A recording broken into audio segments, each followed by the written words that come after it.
Well, good morning, everybody.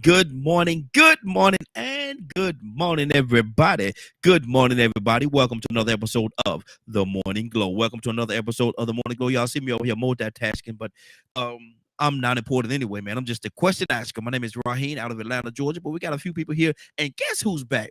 That's very important. But guess who is back? Guess who is back in the saddle? Back in the saddle. Zamari. Good morning, young lady. How you doing this morning? I'm good. How are you? I'm better than I have been the last couple of days. Good to have you, sis. Definitely good to have you back. Badger, good morning. How you doing this morning? Morning. Another beautiful and blessed day we get to have. Absolutely, man. I'm so excited. I'm high and happy, elephant elated, and porcupine proud to be here this morning. I got some stuff we're gonna talk about, man, and I'm gonna tell you something. I saw something. It actually was, I think it was, may have been Sunday or Monday. I saw it, but I held on to it because I wanted to hold on to it until I thought the right time would be for us to have this conversation, and I think it is this morning. I think it's this morning. Something that was very disturbing to me. I saw is a young lady. She actually was on TV and she was talking about something, and I couldn't imagine the situation that she was in. Y'all are curious now, right? Do I have y'all curious? I got y'all curious. Yeah, now I'm going to look it up. Good deal, good deal. I want you to, and if you do that, Badger, and if you find the clip, send it to me because I want to play it on here so everybody can see it. And I should have did that myself, but I didn't. And I Tell want me to what be. it's about. I'm going to tell you. I'm going to tell you this young lady. She was on TV. I'm trying to remember what show it was on too. That's why I'm hesitating. But anyway, she was on TV and she was talking about how her family is upset at her. Her family is very upset at her. This is the reason why. See, I like building it up. I like building it up. Her son, she has a son and a daughter, but her son has gotten a little beside himself, smelling himself, like old people say, smelling himself, and to the point where he fought his mother. He fought his mother, and she called the police, had him arrested for fighting her. She called the police, had him arrested for that. And now the family is arguing and upset at her because of the fact that she called the police on her son. But I don't want to guide y'all in one way. That's why I'm being real careful about how I say it and how I present it because I don't want to guide your thoughts. But in a nutshell, the son fought the mother. The police arrested the son. Now the family is mad at the mother for calling the police on the son. Now, Samari, who's right, who's wrong? And what do you see in this whole scenario? When she was in Not tears, knowing much beyond that, it's hard to say, right? From mhm, just from what you're giving me. If it was physical violence, is that what we're it was. talking about? Physical Yeah, it violence? was. He physically I fought would the have mother. I look, I watched one of my uncles toss my grandmother and make her Wow. slide down a hallway, okay? Wow. Her own son. Her Wow. own son. Now, and you got to think this is when I was a child, right? So she was already older, Mm-hmm. and her own son did this. Her grown adult son did this to her. She didn't call the cops on him. Mm. I personally think she probably should have because nobody should ever manhandle their mother that way. I Mm-hmm. don't care if you're a teenager. I don't care if you're an adult. I don't care what you are. You don't Yeah. put your hands on your mama. That's the one thing you don't do. Yeah. Yeah. So I'm there with that mom. If it was to that point to where she felt like she needed to call the police, then she probably absolutely needed to call the police. And the family should be with the mother, not with the boy. Although I understand, right? It's a family member. I Mm-hmm. get it. I understand that's depending on what that go, that could be assault and battery on his record, whatever. I understand that, right? But at the Mm-hmm. same time, there's something going on, there's something wrong in the household where he Mm-hmm. would even feel it okay that he Mm-hmm. could do that to his mother. Mm-hmm. So yeah, no, Uh, I think she's in her rights, and the family, the family kind of reminds me of like those parents where their child can do no wrong. Exactly. And Badger, I don't, and I wish I did, Badger, because I would have probably looked it up myself, and so um, I don't know, but what I do know is the family. She talked to her daughter because the daughter was, I guess, okay. Um, the daughter, she asked the daughter, had she? I'm trying to put all this stuff back together. She asked the daughter, had the daughter talk to the son, and the daughter said no, she couldn't get in contact with him or blase. And at that moment, I kind of thought, I said, he's locked up. There's, how do you get in contact with, you can go visit him or something like that. But outside of that, there's nothing, that he's locked up. I mean, see, I'm trying to be careful because I don't want to guide y'all thought pattern as to how y'all think about this thing. But she had him arrested. She had him arrested. And the reason why I'm being so careful with this part, because right or wrong is what I want to get from you all, and I want to have you all opinion, and I don't want to guide your thoughts. But was she right or was she wrong in doing that? I would call the police on my kid in that situation. I would. Wow. I absolutely would. Badger, what do you say to that, man? He and there was some history there. There was some history. He's been disorderly, out of control for a while, but he's never hit her. This time it got to the point where, and she thinks some drugs was involved. He was on some kind of drugs or something like that. Yeah. And I wanted to leave that. That's one of the things I wanted to leave out, because I didn't want to have that to guide, because just to have him to hit her is wrong. But she said there was some drugs involved. He's been on drugs for a minute. But it's a teenage son now. It's not a grown man. He's still living in her house. He's still up under her roof. Badger, what is this? What is this to you? Badger say found several of them. I wish I could see him so I could tell you which one it is, but I can't see him right now. But what talk to me, brother. I mean, I'm gonna be honest. He better be glad I'm not the uncle. Wow. I don't tolerate men and boys hitting somebody, hitting a woman. So I'm kind of sitting here wondering what kind of male figures he was around to think that that was an okay thing to do, much less where his mental state was to do something of that nature. Because yeah, no, that's like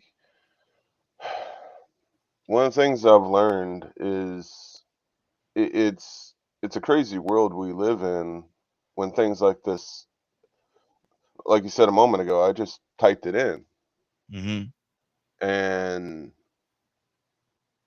I can't tell you how many popped up. Wow. So there's a lot of them. Yeah.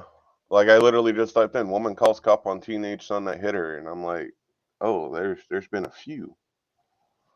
Okay. And it's all across the board. So it's that's man, sad, dude. That's sad, brother. That's sad. That's sad. Well, we kind of touched on some of this yesterday near the end of the near the end of our podcast. Oh my gosh, words. Near the end of the podcast yesterday. About parents and the responsibility and things of that nature. And it is very unfortunate that a lot of this is happening. There's such a mix of scenarios and situations, because you got the social media stuff, you've got who are they hanging out with, if he has a history, what was he in therapy, and then so without knowing the specifics. But Badger, I want to do this because I don't want any, and I know that this is not what you're doing. I don't want people to think that we're making excuses. I don't want people to think that we use these things as an excuse, this and that, and who is this and who that. I don't want them to think that we're making excuses. No. We're not making excuses for him, No, and we're not trying to at all, in no kind of way, justify what he did, because a son hitting the mother, that's you don't do that. He needs a foot up his butt. Mm-hmm. Mm-hmm. That's my opinion of it. Let my kids turn when they get to a teenager and hit mama and see what happens. Mm-hmm. I'll be Yeah. the one going to jail. Yeah. Exactly. Exactly. No, Mm-hmm. no, I don't play that game. Mm-hmm. Well, I don't. I'm saying game, but that's Yeah. not. Yeah. I know what You you're know saying. what I I know what you mean? mean. Yeah. I know exactly what you mean. Yeah. Because you are to be respectful. Mm-hmm. Like I know that there are the extreme cases where a child has a severe mental, um, and it can but a lot of times that's just accidental kind of stuff. Mm-hmm. With severe types of mental disorders. However, drugs, if that was what was involved and things like that, that's not an excuse whatsoever. The part that bothers me is we had another topic that was similar to this. I don't know if you remember it or not, but we were talking about there was another woman and her kid, but she was reaching out for help from like the cops in the local areas and things like that, and they ignored her when she Mm-hmm. reached out for help. Yeah. Yeah. That's the case that happened down here in Atlanta. Right. So, but that's also not an excuse. Mm-hmm. A male, should have stepped in. I And see, hold I hold the adults involved responsible. and even with that, I don't know because um I don't know what her situation is in regards to, even have the kids father or nothing like that. I don't remember her saying anything about him, or whether there's other Well, male figures in the household. Or go ahead. that's not what I'm saying though. Hmm. From what you described, it is her family is being very mean towards her Yeah, upset her. because she called the cops on her own son Yeah. because her own son, hit her. Hmm. Where were they at? Because I have no doubt that she told them that I'm having issues with him. I need help. Yeah, that's true. That's true. Because I mean, I know there are some prideful people out there that probably wouldn't ask for help. Like, don't get me wrong, that's very possible too. That Hmm. nobody knew until voila, this happened. That's just as possible. Yeah. But to me, if you are a semi close family and someone in your family is going, "Hey, I've got this issue and I've got trouble," Hmm. you should be helping. Yeah. Yeah. Yeah. Absolutely. I agree with you 100%. You should be, but like I said, again, I got bits and pieces of the story. I just listened to what was presented to me, and so only thing I could do is present it. I wish you would remember Yeah, so I could pull it up. exactly. Rico, That's good. Go ahead, man. Finish your thought.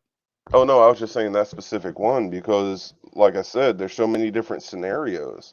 Hmm. You got so, but it could also be another situation of the father wanted to be involved and the mother wouldn't let him. Like, Yeah. without knowing all of the details, it's kind of hard to give an opinion Hmm.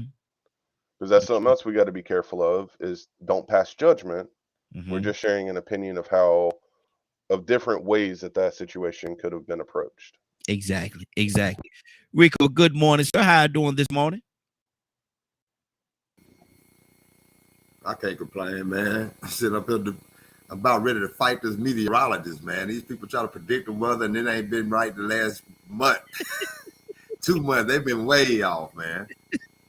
Exactly. Hey, that's how they do it, man. But they're still making them big dollars, though. They still Only thing they predicting right is the temperature. They ain't predicting the rain. exactly. Exactly. Rico, I saw a clip on television. I think it may have been Monday. I think it may have been Monday. But what happened? Young lady was talking, and she was real upset. Physically, you could tell she was upset. Her family was angry with her, and the reason why they was angry with her because she called the police on her teenage son because her teenage son physically assaulted her, and she called the police and had him locked up. Now the family is angry with her. Um, who's right, who's wrong in this scenario? because and the reason why I put it like this, 'cause I don't want to guide your thought or your thought pattern as to how you think about this. But what do you think about this whole situation? The family, she's upset because the family is upset at her for calling the police on this son, her son, teenage son, that physically assaulted her. Well, this is where I look at this situation. As far as her being angry or hurt that her family feels some type of way, I ain't worried about that. I ain't worried about her family feeling no type of way. My issue would be the biggest issue of that matter is the fact that that child found it okay. Yeah. And I would want to find out why that was even an issue. Why was that even? Why has it even gotten to that point to where that child lost respect for that parent? As that parent spoiled that child and enabled that child and protected that child at the same time, letting that child shut up, mom. You know, you've been in a grocery store before and saw the parent sitting out pleading with the 4 or 5-year-old child. Stop. Get up. I'm gonna put you in the corner. I don't want to be mean to you. Yeah. Somebody step in. Hey, you need to straighten that child up. Wait a minute, this is my child. You don't talk to my child like this. Yeah. So sometimes the parents enable the children to be little monsters and be disrespectful. And then in some cases, you have children that just for some reason they just can't get right. Maybe the parents aren't trying, but at the same time, they don't know how to teach the child respect. Then you have an instance where maybe the parents are very respectful, but they spend so much time away from home trying to make a living and provide for the household that someone else is getting more respect from that child, or that child respects someone else that has given them more quality time or put more influence into them because of that quality time. So it's so many different issues that it gets to the point where you say, man, I don't care how y'all feel. I need to find out why this child even felt like it was all right to do that. Yeah. Even with the other family members, they're saying, well, you shouldn't have called the police. You shouldn't have called the police. No, they need to be finding out why did that child feel like it was okay. What made that child feel like they had the right or the authority to put their hands on somebody else in the first place, and then to put their hands on their parent? Yeah, exactly. That's already gone too far. Yeah. So if I even took the time to concern myself about they mad at me, then I'm gonna sit back and watch my hand, because I know why your child acting up. Your mind lost in the first place. Screw what they thinking. You need to find out how to get your child back in order, because something ain't right. So I mean, even for people to make, if we sit up and discuss that issue too long about, well, was they right for being mad? Was she wrong? If we discuss that, then we ignoring the bigger issue. And I won't even be able to address that other stuff, because I'm one of the type of people that'll say, hey man, I ain't worried about that small stuff. I'm worried about the big stuff. Y'all go back and play around and pity pat. Well, he mad, she mad. Well, you ain't got no right to be mad. No, with that child ain't got no right to be disrespectful. Something ain't right, because what happens with a child like that, they end up in somebody's box, they end up on somebody's t-shirt, or they end up in somebody's prison. Exactly. And then you gonna how mad you gonna be then when all of them at the funeral with you, pointing the finger at you, talking about how you didn't raise that child right. You should have called the police on him a long time ago. He was out here acting. He was being a monster. He was terrorizing the neighborhood. She ain't never chastised that boy, punished that boy. Now look at him or look at her. In prison, in trouble, dead. But wait a minute. When I tried to stop him a long time ago, y'all told me, you know what I'm saying, hey, you don't call the police on your children. You don't do that. So you remember your child. You remember don't do what that woman did in Atlantic Station with that 12-year-old boy before he got killed? We talked about that earlier. Absolutely. Yes, sir. Zamari, what's on your heart, sis? It's a lot. It's a lot, man. Like I said, it was heartbreaking to watch, because I could tell that she was hurt. But at the same time, you know, there's so many different elements tied into this thing. What I don't want to say, what part did she play in getting him to the point where he would hit her, but she did kind of let it get out of control. Because you said Zamari in the chat that, you know, it would have been a situation. I'm trying to clean it up a little bit, but go ahead, sis. What's on your heart? It would have been a situation. Are you talking about which one? When you use a couple of French language. Say I you just said you got to beat their bottoms early and keep them in line from the moment they exit the womb. I mean, and it's true, you do, right? And it's my son, he's only 8. Mhm. But when he was little, he did have an issue with hitting. A Mm. very big issue, not with hitting mama, Yeah. okay? Yeah. But with hitting his sisters. Mhm. And then when he got mad at me one time because I was getting on to him, he raised his fist up like this. And I said, and excuse my language, but I said, oh, hell no.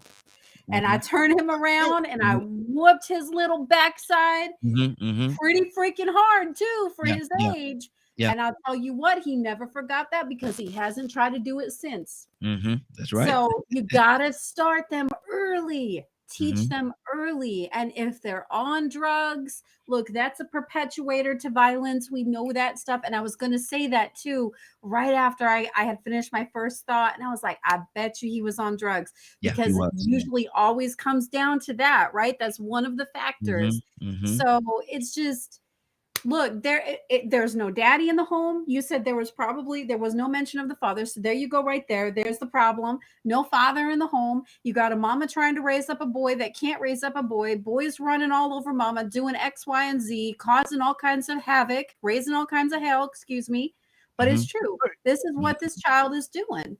And then the mama wants to sit back and she's not whatever she was or wasn't doing, right? That is on her. The fault is hers alone for that because she's not raising this child up in the way that they should go. Mhm. Mhm. And so Wow. now she's reaping what she has sown Mhm. or what she has not, if you Mhm. will, Yeah. right? Yeah. With Yeah. training him up properly. And now this is the outcome. However, I will say there are circumstances and situations where you can raise your child in all of the best possible ways, giving them all of the best possible opportunities, and they still get a hold of them drugs or they still get around crowd of people. And you're struggling at that point because now they've got their own mind, they got their own way, and there's really not much you can do. And then they get out of control like that. Mhm. And they Mhm. do their own thing. So what are you going to do? Whether you're a good parent or you're not, in either one of those scenarios, if that child is hitting on his mama, and especially being a single mother, Yeah. even though Yeah. it sounds like she's got other family around her, I would hope some uncles that would have stepped in. Mm. That's what should have happened if there wasn't a daddy involved. Should have been papa or an uncle, somebody stepping in to help her handle business like that. But that didn't happen. And so sadly, what it came down to was she had to call the cops. I would have done the same thing. Wow. Because Wow. you just can't, right? You get to it's almost like I feel like it's a cry for help Mhm. from the mom at that point because she's lost that control. She's lost that respect from her child if she ever had the respect, right? It's a cry for help because there's nothing left to do. And no parent wants to call the cops on their child. Let's just be real about that. No parent wants to do that. Mhm. No one wants to do that. So it was like a last resort is what I feel like it had to have been for her, where she felt like she had to go to that level. Mhm. Wow. Wow. Toya with a T. Good. Yeah, that's good. That's good. Toya with a T. Good morning, young lady. How you doing this morning? Good morning. Good morning. I just woke up, y'all. Forgive me. Hello. We say I wake up this way. There you go. Yeah, handle it. Oh, listen, Toya, I'll tell you what we're talking about this morning.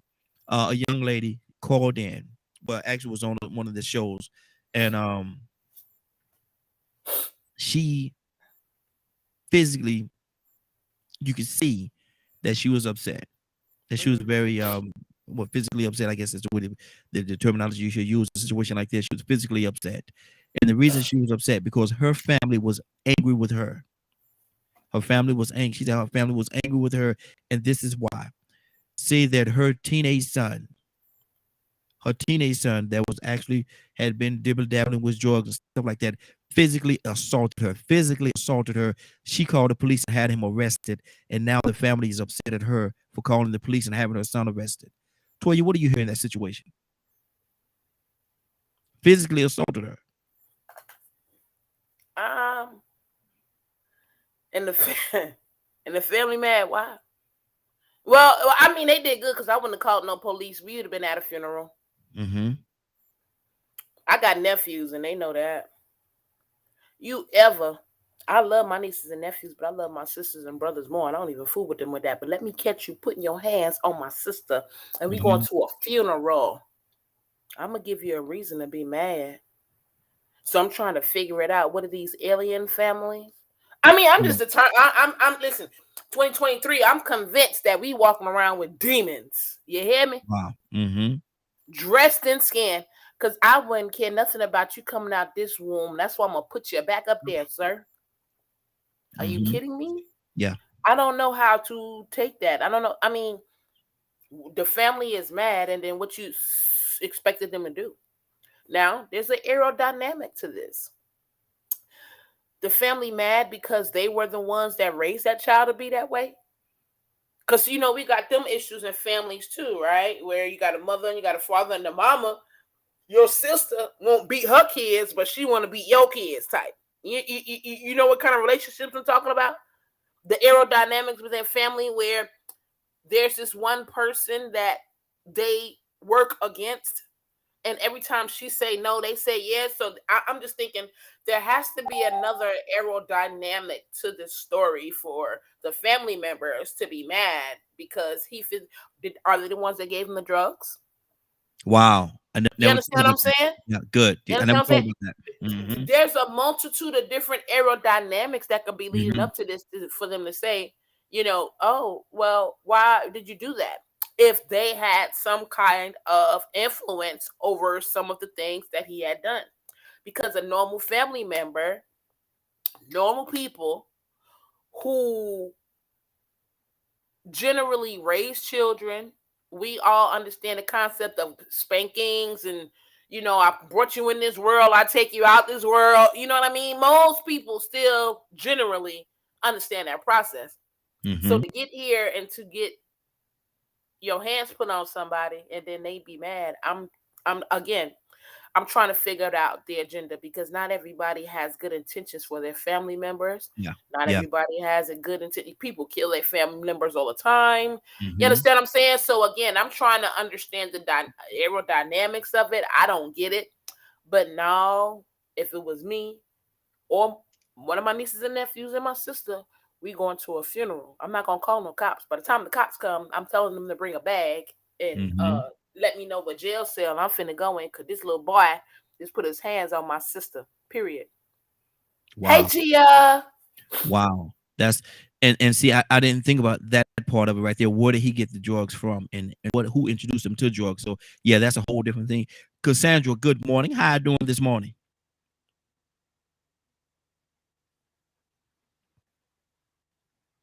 Cassandra? Cassandra may be on pause, maybe away for a second. But Badger, what's on your heart, brother? Talk to me. I mean, that's the big thing with what all's going on. You know, I was gonna touch a couple of other things with this one about there's so much upheaval in the homes for today. Not all of them. Just, I guess you could say a good bit. You know, parents are having to work, single parent homes. You've got fear of CPS being called. You've got the social media aspect. There's just so much. And then depending on where you're at and who if your kids are around anybody, you know, you're trusting them to go out and do things or whatnot. You know, it still boils down to the responsibility of the adults that are involved. And, you know, one of the other things I kind of want to throw out there is at what point should adults just give up on the kid, or should they? Should they just take them out? Wow. Wow. And that has happened a few times, man. That has happened a few times. Yeah. Because one of the things that's going through my head is how before science has gotten where it's at, a lot of times children that had issues didn't make it long. They were deemed as something else, so therefore didn't have a long life expectancy, Mm-hmm. just to say it nicely. Yeah. Wow. And it's Lisa. it's kind of wild because talking about this is like I came across a couple of other stories that kind of gave me a flashback to mine of the child hit the mother because, and then when the teenager ended up going to jail or whatever for hitting the mother, right? Mm-hmm. The mother ends up, the teenager gets released and the mother goes to jail because come to find out the mother was abusing him. Mm. Because Wow. that's what I said with what you're bringing up. At what point should a child not defend themselves in that situation? So without knowing the story of the specific story details of what you're asking our opinion of, we're going to have a whole bunch of different variables because different situations can call for different tactics. Mm-hmm. Mm-hmm. Wow. Good deal. Good deal. Cassandra, you back with us? Cassandra, you there? Cassandra, find that mute button. Find that mute button. God is good morning, young lady. How you doing this morning? Good morning, Morning Glow family. Good morning. Good morning. We're talking about a young lady that was on a show, and wasn't our show, was on another show, and she was physically. You can look at her and tell she was upset. She was upset, and the reason why she was upset because her family was angry with her, coming to her in all kind of different ways, because her son, that was actually dilly-dallying with drugs or whatever, took upon himself to physically assault the mother, hit the mother. When he did that, she called the police, had him arrested. And when she had him arrested, now the family is actually angry with the mother for having her son arrested for assaulting her. What are you hearing that? What I hear in that is I hear that the family didn't reach out to try to help her or assist him. Mm-hmm. Because sometimes you could read, I mean, as a mother, that is the farthest thing that you want to do is call the police on your child. But also you're in a situation where you're like, my child needs some help. Mm-hmm. And I don't know what to do. And when they get grown, and a lot of people don't understand, when they get to a certain age, you can't go take them to go to get drug rehab or assistance. Mm. See, they can find themselves back out. So you're caught in the catch-22. Like, look, I love my son. I love my daughter. I don't know what to do. If I put them in this position, they sign themselves out. They're not getting help.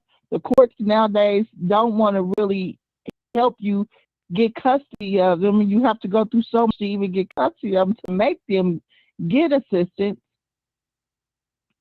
Because in order to become their guardianship, there's a whole, that's a whole nother story. That's all, because they are still mentally sound, but yes, they're going inside, they're not. Mm-hmm. So when they're trying to go, so you're caught in the catch-22. You're seeing somebody who you carried for 9 months.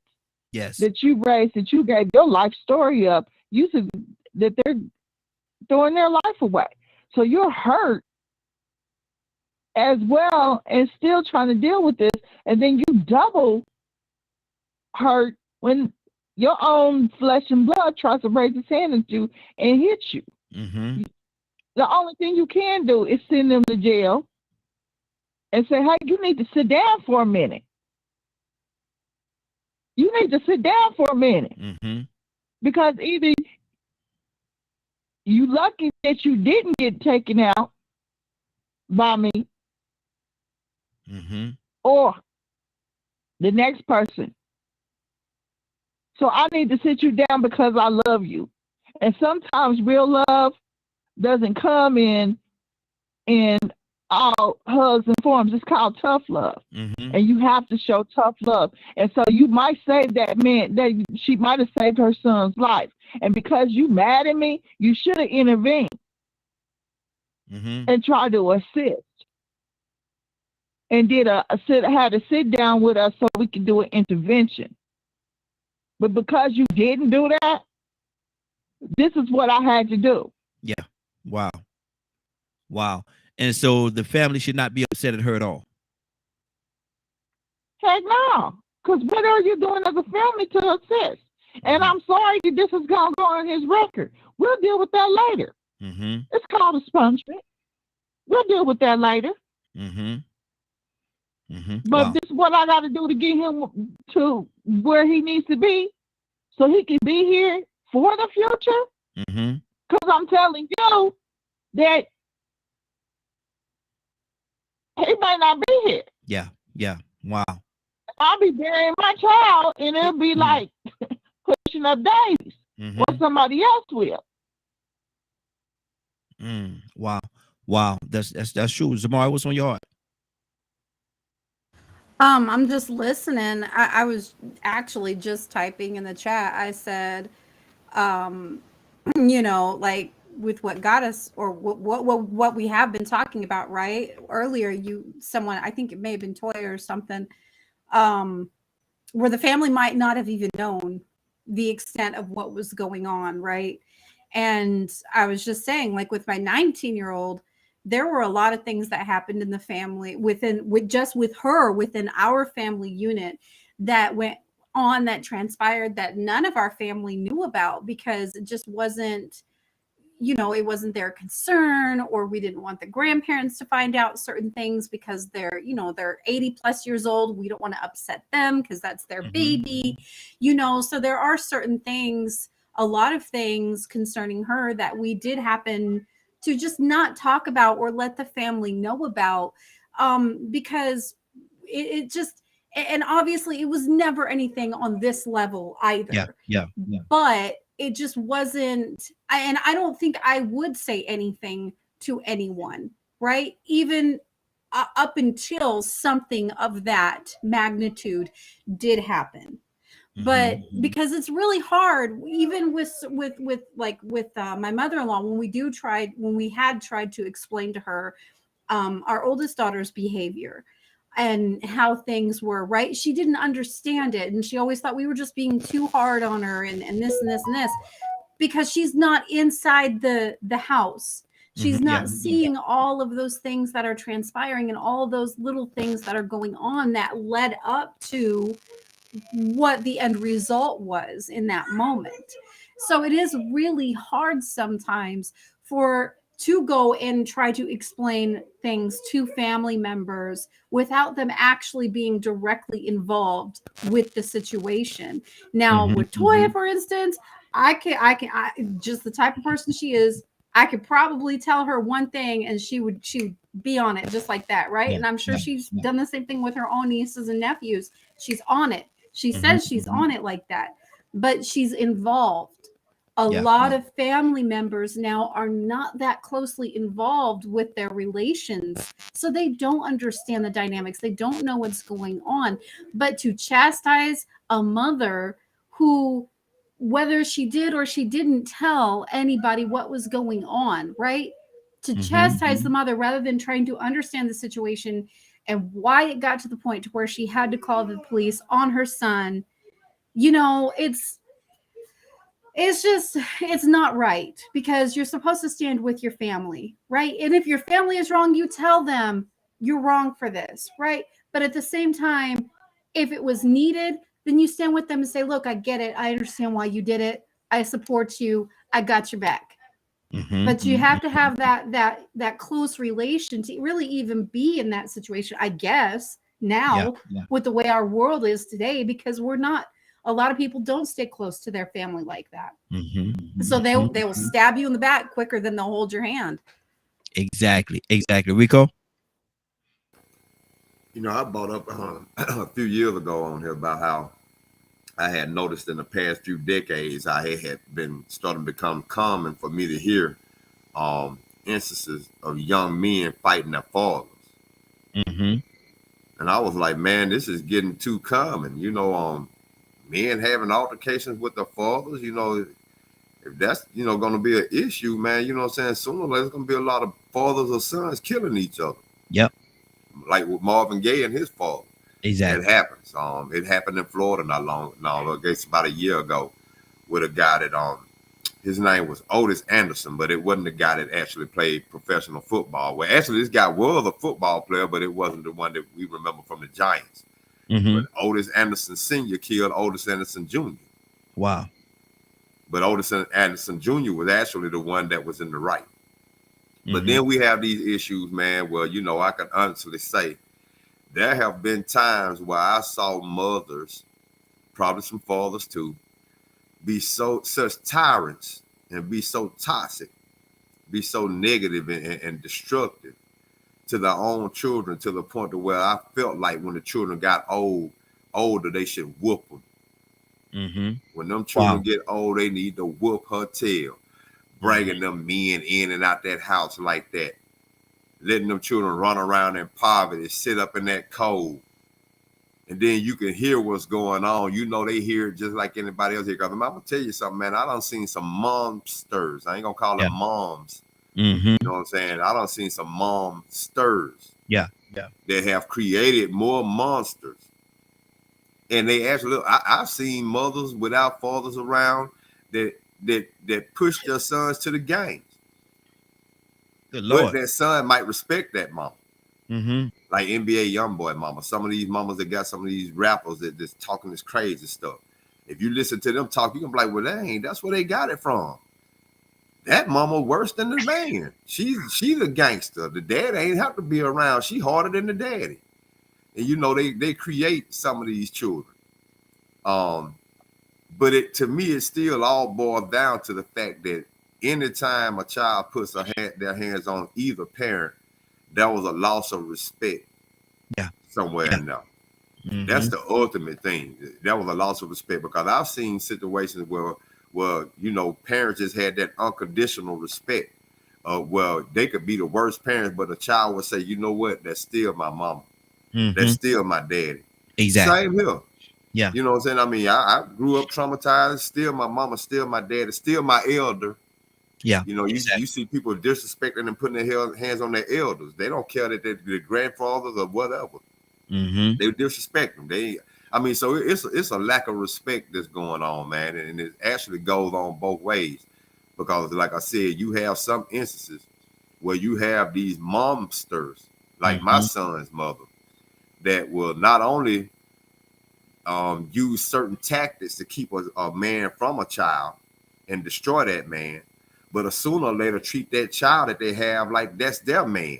Mm-hmm.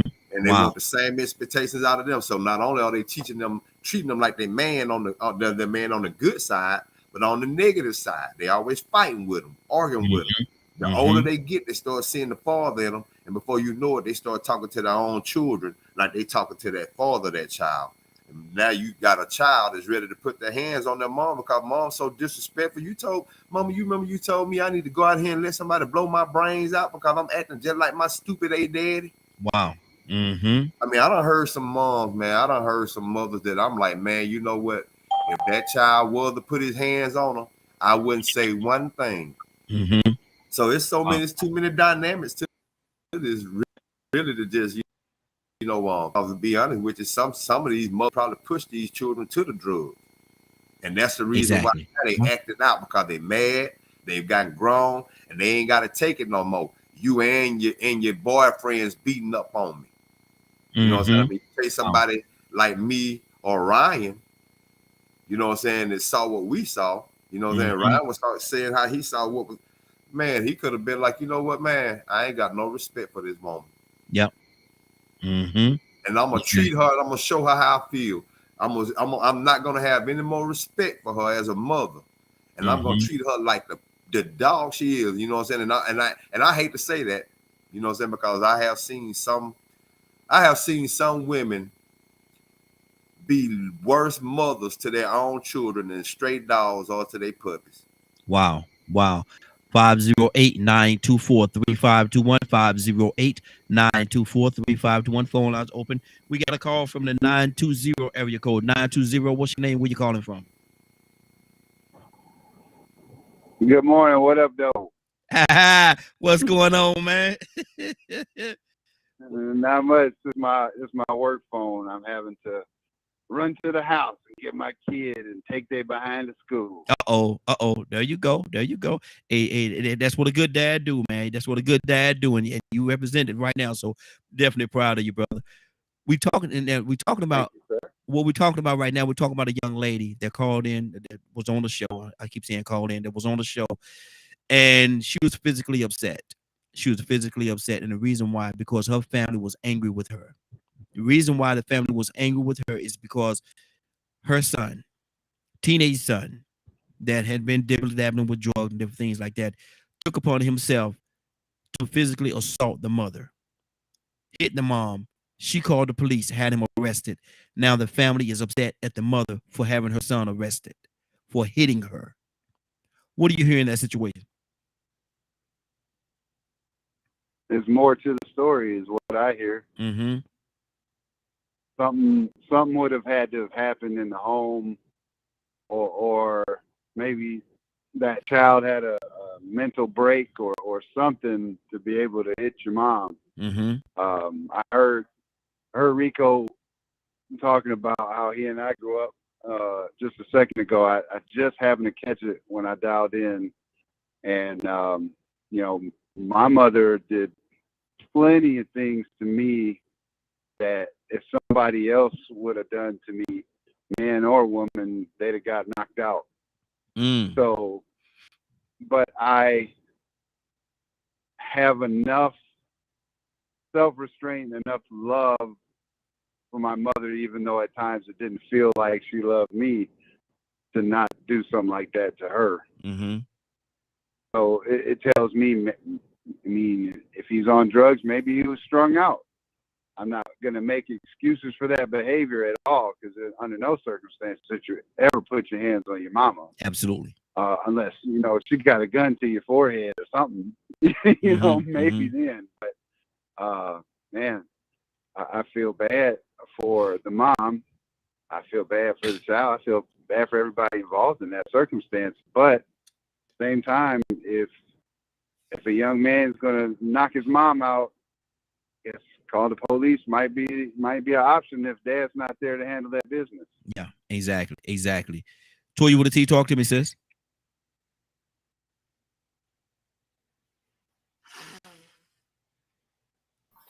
Hello, yeah. So there are some instances where, as a child, y'all gonna get beaten and abused, and I get that. So yeah, if mama finna put a gun to your head and pull the trigger, absolutely. You shouldn't hit girls either, but if they look like they trying to kill you, you better dust. I'm finna cuss. You better knock them out and call the police. Don't stand there and get murdered. So I'm just gonna take this from a regular perspective. The facts are just the facts. Nothing else being in an equation. Mm-hmm. We're talking about a mom, and we're gonna say a mom that probably didn't spank their child. Yes. Probably was going away from work a lot and never broke down the aerodynamics. I'm your mother, you don't hit your mother. That needs to be told. When the child is born, ain't nothing in there, right? Mm-hmm. So if you don't break it down, that relationship, what it's supposed to be, then I think that's where the problem comes. So, okay, this mom working, no dad, worked so much, you never broke down the relationship. Now this child has picked up how you're supposed to act from Disney, how you're supposed to act from movies, not good ones at that. Mm-hmm. And then here we are 17 years later, and you go to try to tell this child something, which keep in mind, you ain't told this child nothing in 15 years. Yeah, exactly. TPS. You understand what I'm saying? So now you come tell the 17-year-old what they can't do, what they ain't gonna do, and you ain't never told them that, and then now they get mad at a promotion and want to hit you. Mm-hmm. You understand what I'm saying?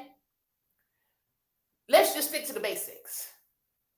No other instances. Truth. There's a lack of respect that been broken down. but there's different reasons. You could have been over abusive. You could have been under supportive, which is what I believe that, Rico was talking about. Or you can just have a crazy bad child. You know what I'm saying? But I do think that the fact of the matter is, one, the aerodynamics of the relationship has been broken down. Because even as children, we all know our parents wasn't right, but we all know we better not hit our parents. True or not true? Absolutely. Absolutely. And everybody on here, we done had some parents that wasn't perfect. So again, those were the aerodynamics that were broken down to us from society, period. Right? We're losing that now. But still, at the end of the day, just as a mother, just as a mom, how can you feel the need to allow that to happen unless you feel somewhat responsible? And that can have a lot to do with it. You know what I'm saying? On why it get out of control, on why this child, when they act like that, I don't put it back in their place. Oh, they're coping because their father left. Oh, they're coping. Now you won't cope with this bat upside your head if you think you finna run up on me. I don't care what your problems is. I'm not as sensitive, clearly. And that's why I said I'll put a dress on for $500,000 too, because I don't think of like your typical woman. You run up on me, you finna get some heat, period. But you run up on my sister, my brother, or my mama, and I don't get along with them that well either, but they is mine. And if you run up on them, you're gonna feel some heat. We're gonna be one less family member. I don't care what you did. And if I caught my family members abusing their power with my nieces and nephews, it's going to be the same way. You understand what I'm saying? So from a regular aspect of just normalcy, this is out of order. But we don't know what the regular order is anymore. Yep. We don't understand the regular order no more. There's no leadership. There's no guidance anywhere. The kids are running the show. And I'm just going to throw this out there before I go, right? I just quit that job I just got because they wanted to allow these kids to do what they wanted to do. But the person who knows how to run the business, your hands are tied. And it's nothing I can do. I can't let the kids run me. I don't know how to do that. And then they're not right. You know what I'm saying? So I just think that this moment in time in society, not only do we not have or are aware of the order in which parent and children relationships should go, but the whole world is upside down to where whenever you do something with the so-called the right thing, the world is going to look at you like you're doing the wrong thing. And this is the part in the Bible where it says our wrongs is rights and our rights is wrongs, because a child should never be going up against a parent under any circumstances, and the family should never look sideways or crazy if she decides to call the police on them, no matter what or how she treated them. If it wasn't abuse, it doesn't make a difference. He got to go. Exactly. Toussaint, good morning, sir. How are you doing this morning? I'm all right. Good. You've been listening. Are you familiar? I can try it again. There you go. Hey, good to have you, brother. Good to have you. Are you you been listening? Do you know what the topic is, or do I need to catch you? Yeah. Well, I heard. I've been listening. And Zamar said, "Wise man." She said, "Wise man." she don't know me clearly. She don't know that she can learn a lot from a dummy. What do you think about this whole? I ain't fooling with you, man. What do you think about this whole situation, man? Who's right, who's wrong, man? And he hit her. He hit mama. Man, that's a problem to me. That's a different type of mama than I had. I'll tell you that much. Because our parents, remember, I don't know if some of you might remember, our parents had this favorite saying, "I brought you in this world, I'll take you out. If you ever put your hands on me, I'll take you out." Exactly. I believed it. I believed it. But you know what? Our parents wasn't our friend. We had no friend. My daddy, I know him for real because I thought he was crazy.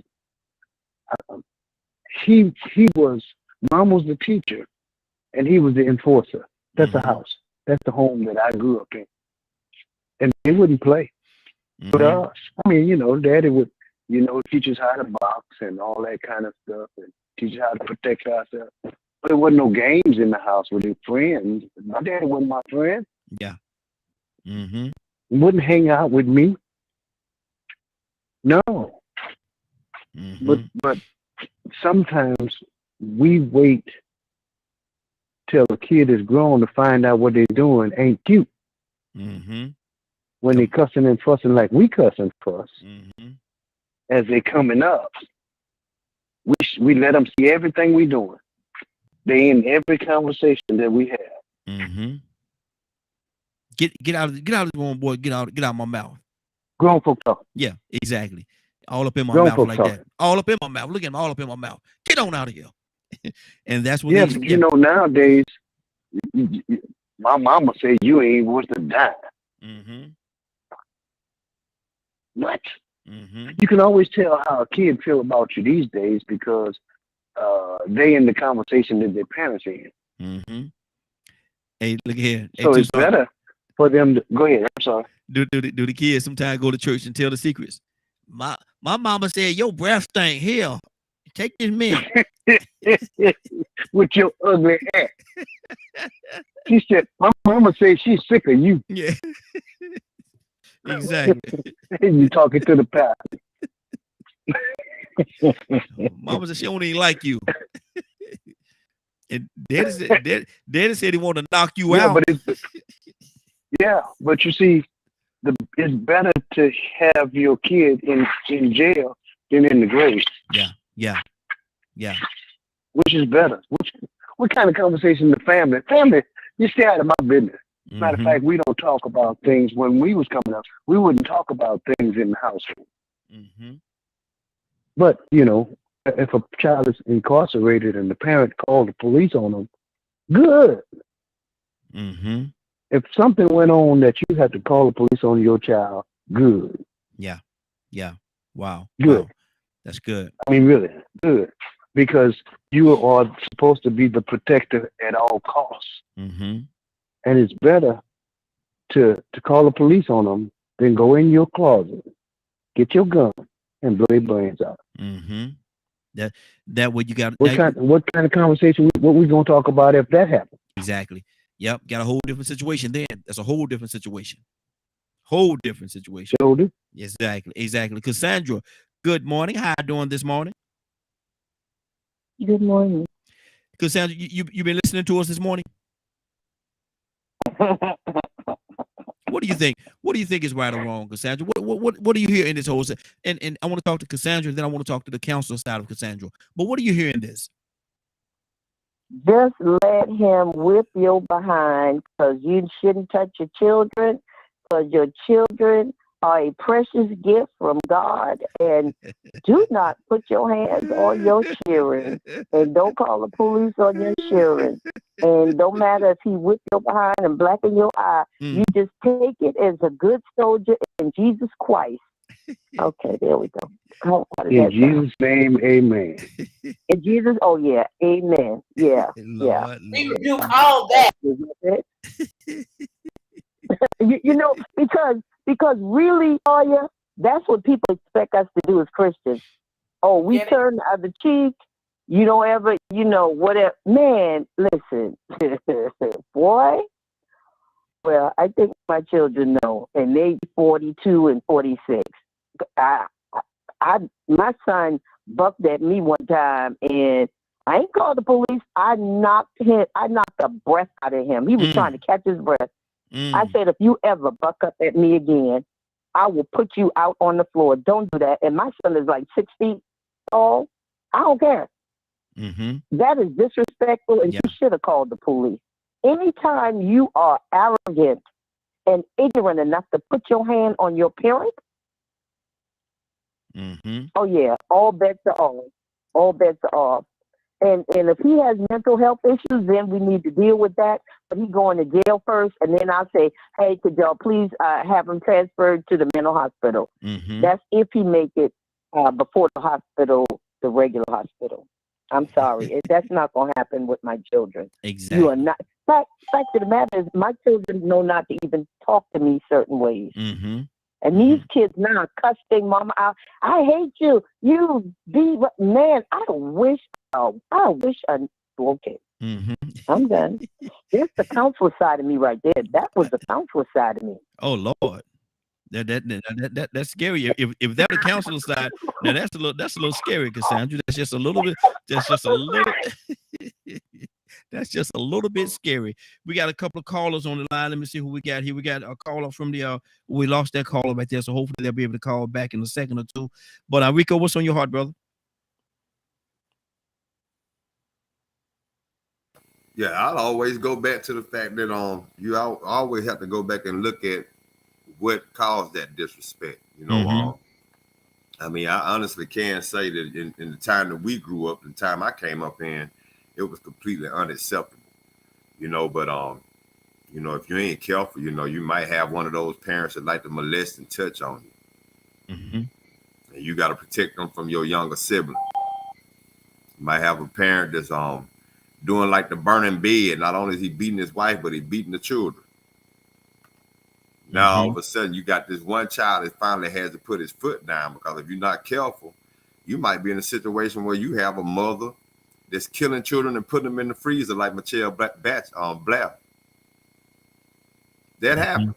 Mm-hmm. Yeah. You know, and at the same time, we talk about outside influences. We talk about people coming in and interfering and saving children or saving a situation where a child needs discipline or correcting. That parent, that goes to show you just how much that parent can or cannot allow outsiders in. That dominant control that a parent has. So now some of these children that strike out and disrespect and whoop and put their hands on their parents or kill them, some of them parents needed to go. Some of these times we said, you know what, good for that child.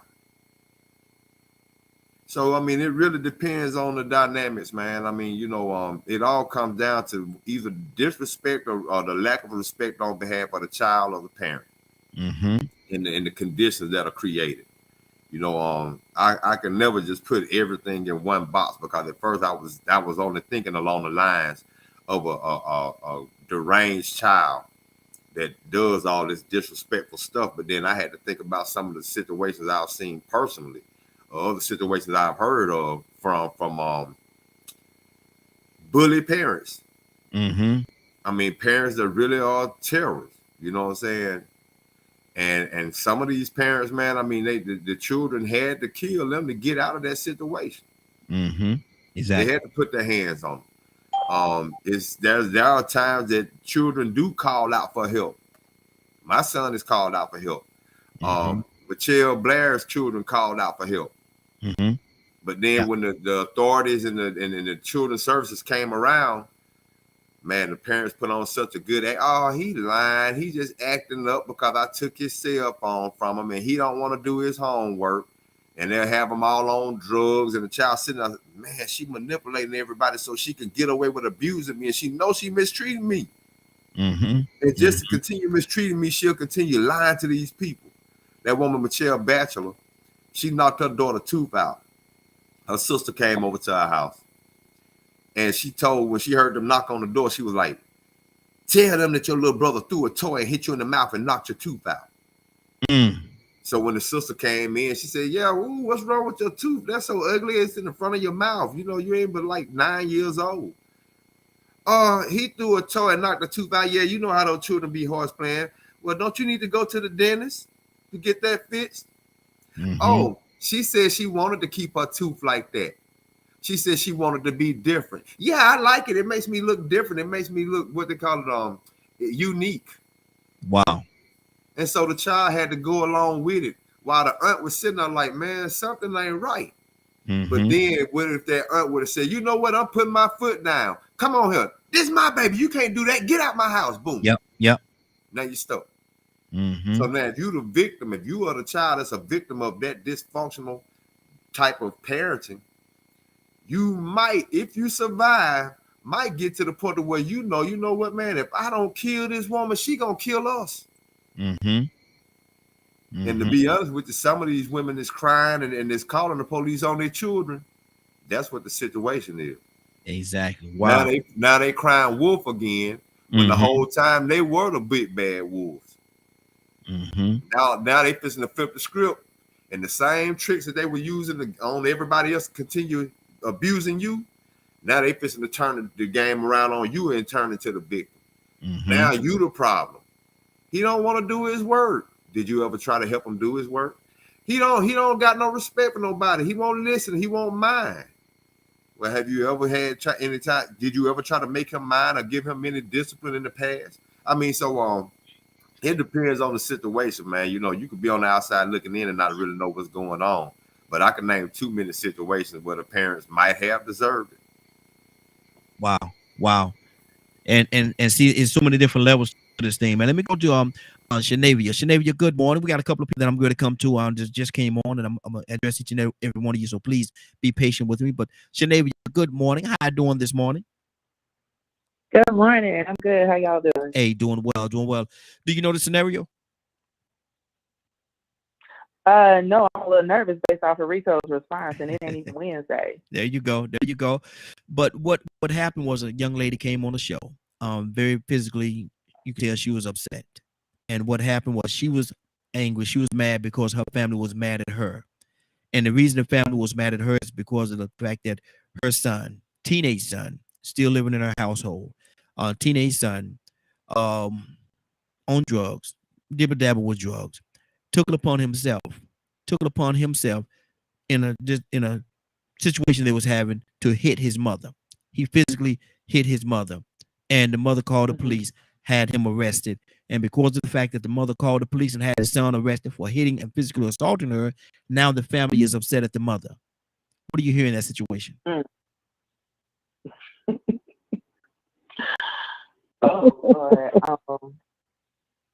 A lot of dysfunction. But my first question, you said that the family was mad at the mom, yes, for calling the police on the teenage son that assaulted mama. Yes.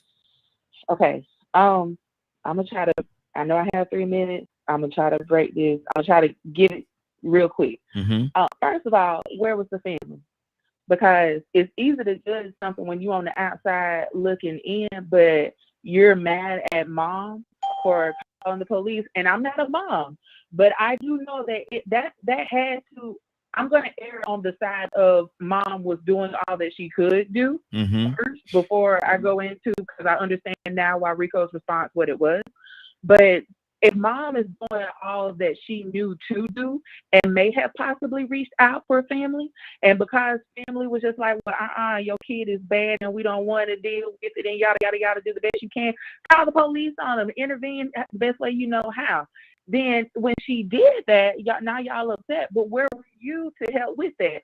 And this is a situation that I almost wanted to be like, which one of my family members called in, because this was a real life situation that we deal with. We had that situation going on 2 years ago with a 17-year-old, my 17-year-old cousin that was completely unruly. And it wasn't because of lack of discipline, but the thing that his mom had that other people didn't have is that you had all the resources that you would have put in home. If I was that therapist, or whatever, all the resources that I would have put in home, we have that in family. We have the police officer, we have the pastor, we have the therapist, and we have other in-home services. We have attorneys, we have all of that within the family. So what we did, we rallied around them before it got to the point where she had to call the police, because it would not be because her family did not back her. As soon as we heard about the first dragon, and I literally a dragon 12 feet down the driveway in the car with her hanging out. Wow. Nobody had to call us and make us do nothing. All it took was for the baby to get on the phone and be like, such and such, and granny outside fighting. That's all it took. Before he got off the phone, we were there. And so we took the proper measures. We did this. We put services in the home. I called in favors to get him inpatient and get other therapy in the home. My uncle did what he needed to do. My other cousin as a police officer did what he needed to do. We put mentorship in the home, and then he landed himself in jail. It wasn't because that we didn't do it. The second part of this is what I want to know is what's going on in the home. What type of dysfunction is going on in the home? Because I can assume that there's some type of dysfunction going on there as to why he felt so comfortable to where he could put his hands on his mom. Is mom creating that type of environment? Is the environment that out of order to where it's just like he's the man of the house, so therefore he's taking that responsibility? Is there a mental health disorder going on? Is there, like, there's so many different things that we can come up with, and we see it. For some of us, we see every single scenario just about every day. It could be because, like what Rico was saying earlier, that the mom put some people are just evil, y'all.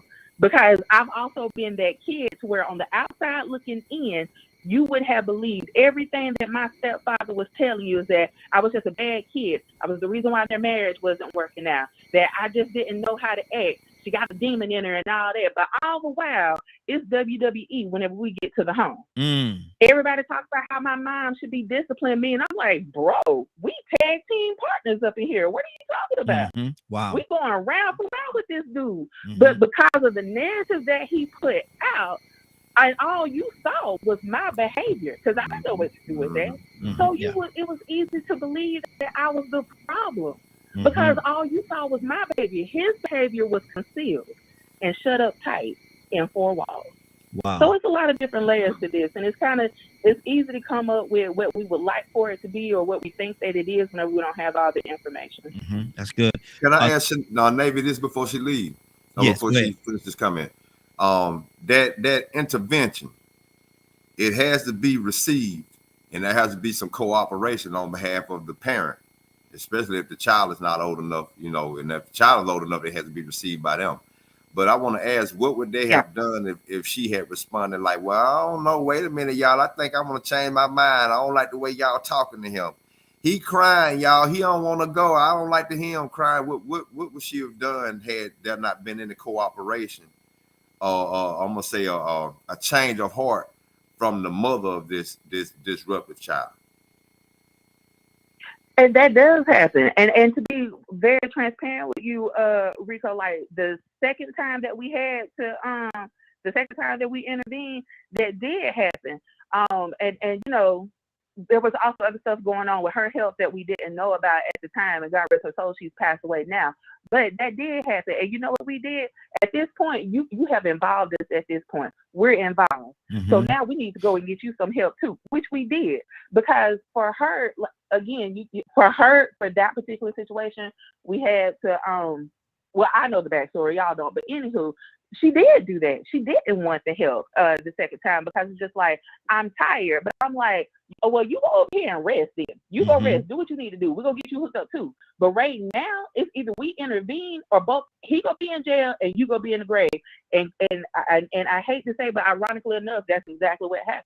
Wow. And it's not directly because of his actions, but the stress that was put onto her that we did not know physically what was going on to her, it aided in that. I'm not going to say that it was just because of that. And he did end up going to jail for a period of time. But it took him, and it's sad that it took him going to jail and it was nothing but just a week. It was just a week, but that was enough. And then 3 weeks after that, his mom passed away. Wow. And it took all of that. So it does happen to where they don't. I get parents in my office that's just like, oh, well, no, we don't want the in-home services. Well, guess what? We're going to send them there anyway, because now that's going to raise a red flag for me. Why don't you want me in your home? Exactly. And yes, you can refuse services, but guess what? Because of the position that I'm in, let me go to this judge right quick. Because if it's in a court order, what you going to do about it? Because I know you're not going to risk being in contempt of court. Wow. That's good. Mr. Hicks, good morning, sir. How you doing this morning? Talk to me, brother. We got a lot going on this morning. Good morning. Good morning, Raheem. Good morning, family. Good morning. Yes, sir. I think modern times and all the things that have been done to break up the family, break up the structure that we had in churches and in our communities created a lot of other problems, and this is one of them. I think in the Quran it says, "Rever the womb that bear you." In the Bible it says, "Honor thy mother and father, for it will lengthen your time on the earth." In the Old Testament days, disobedient children that rebel like that, they put them in front of the wall and the whole community rocked and stoned them. because they recognize that this basic foundation is gone out of the society. Everything is down here because the woman is the arm, regardless of the mother. It's just. Like I said, I'll be 74. I go back to a time when I would travel north and south during the summer with my mother on these missions she would go on. I would watch in the South how there was still that element of respect. Children didn't talk back to their parents. But in New Jersey, it did. It was the family structure that we had in the South with the church and the community sort of dissolved or changed in the northern city, at least in Newark. So parents, so black kids there, they talk to their parents like we saw white kids talk to their parents on television, fall out in stores and well, it's all the same things. No father in the house, no real strong family unit, but period. In my book, and I mean this. Now I said it. 7 children. You raise your hand. You raise your hand at your mother. You're going to deal with me. Yeah. And I'm not dealing with none of these laws of this man's world. I'm not afraid about that.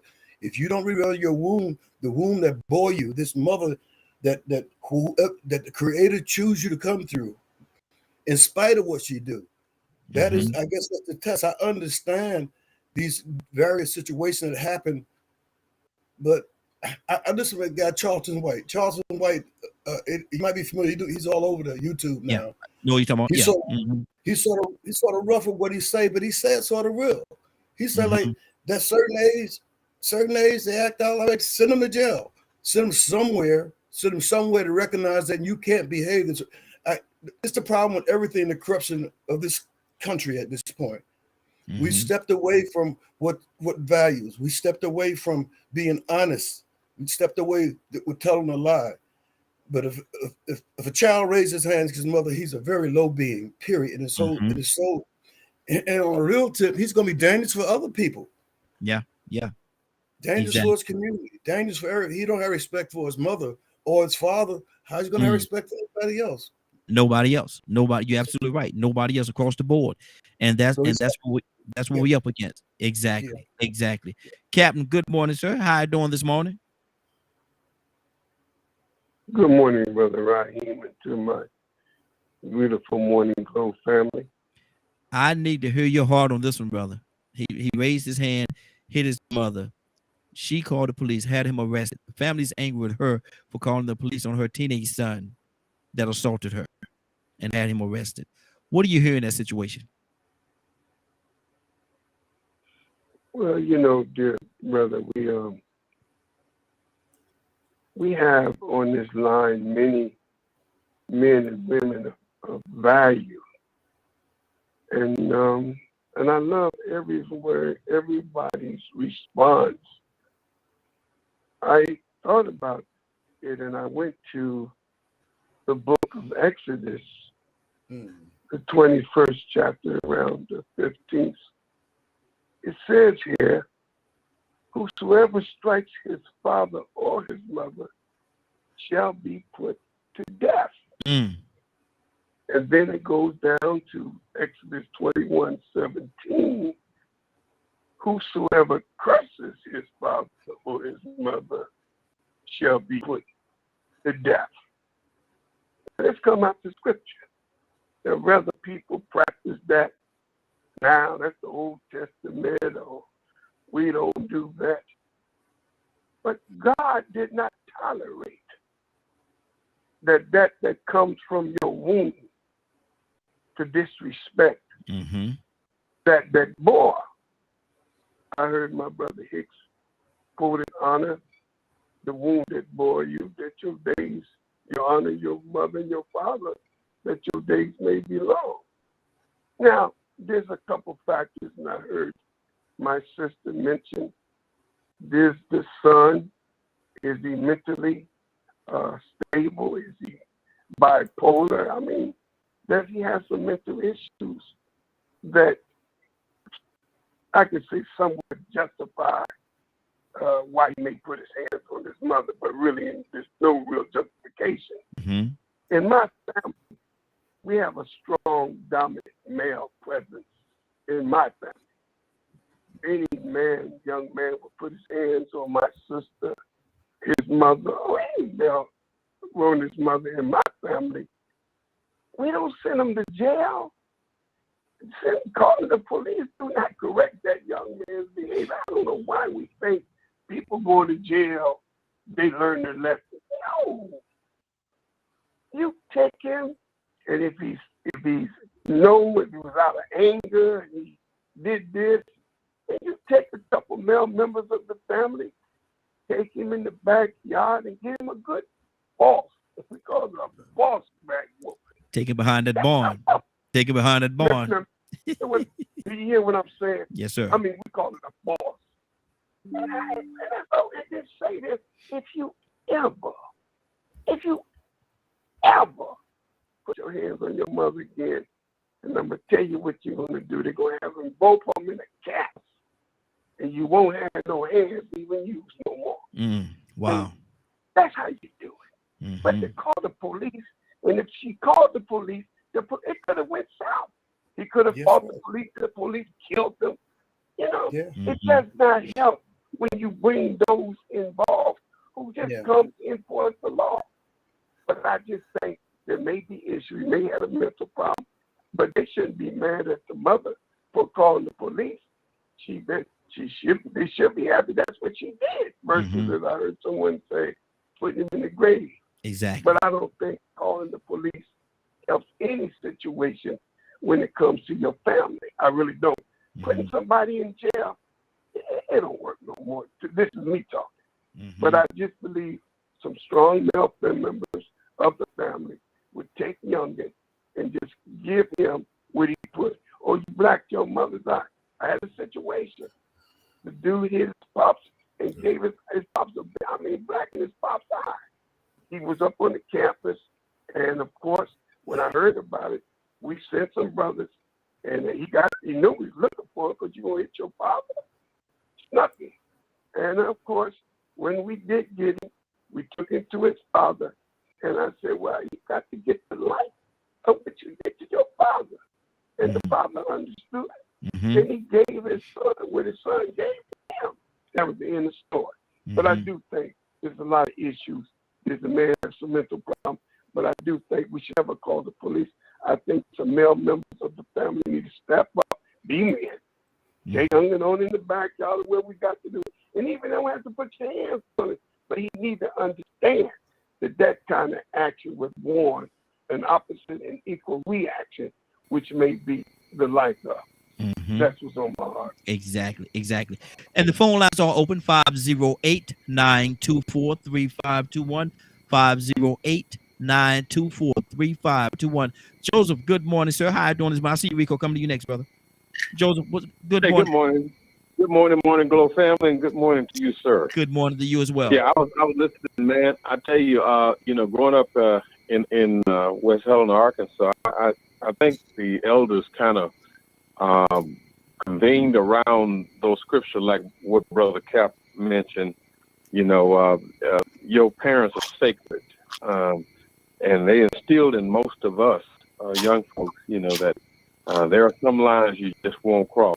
And we would, in turn, bring peer pressure on any of our friends that we saw, leaning that way. Because rarely did I ever see any young person in my peer group that would dishonor his mother or father. I rarely saw that. Now, fast forward to 2000, one of my cousin's son killed her, shot her to death. And I couldn't get my mind around it, coming from a family like ours. But that showed me just how disconnected we are from the old ways or the old morals. So in today's time, there are some things I see that are very strange, and I think it has a lot to do with how we relax standards. Sometimes parents want to be friends with their kids, but there has to be a demarcation line, between your children and you as a parent. I think I mean, I can be your friend, but I watch to make sure you don't take my parenting for granted. But not, I don't want to be overbearing. I don't want you to feel like I'm an authoritarian. In fact, I try to teach a lot, teach, and teach some more, so that the children can think and rationalize, things. But there are times when a child is going to do like we did when we were kids, get smelling ourselves and think, we can buck some authority, and you have to reel them back in, Yeah. Exactly. And sometimes that's what it takes. Rico, I saw your hand, brother. What's on your heart? We had Ryan. How we're gonna go to Ryan next, but we done lost hope. Well, once again, I want to ask a question. We can go back to Cap if you want to, so he can answer this question. Because in today's reality, we got to look at today's reality. That man in the family really doesn't exist like we think. In the ideal world, that would be the perfect solution, is to go to the men in the family. But now you go back to the men in the family, they're not qualified, they're not worthy. They sort of the same way. Weak. You know what I'm saying? They might be the worst examples. They might be the last ones you want to have talk to them. So I mean, in situations like that, what would be the answer? Because I've been the one that actually interfered, and then that same parent that came and complained, or the one that came and asked me, what should I do? I can't get them to do the schoolwork. They don't care about school. The minute I tell them what to do, and then that child comes to me, and then I have to correct them, they want to come at me. That's my child. You don't do this. You don't say that. I had that happen with a cousin, and I had to tell that female cousin, well, look, since you don't want me to interfere, and I'm your oldest cousin, but you don't want me to interfere with your child, but you come to me complaining about him, when he out here in the street disrespecting somebody like that, and they don't treat him like I love him, like I'm a family member, and they put a gun to his head, how about I just keep on walking and act like I don't see it? Wow. And so, I mean, what do you do? Because I heard what Cat was saying, and that's true, what he was saying. But, in today's reality, man, those men don't exist in the families like that anymore. I mean, it's few and far in between where you find solid enough men that is even concerned to come and talk to your son, because that ain't my son. And then on the other end, you got the parent that's like, wait a minute now, I don't like the way you talking to him. This is my child. I can handle this over here.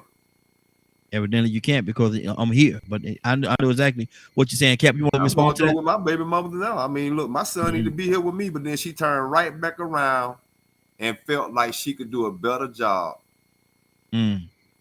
Wow. Cap, you want to respond to that? Yeah. I mean, but no, Rico's on there. I mean, he's absolutely right.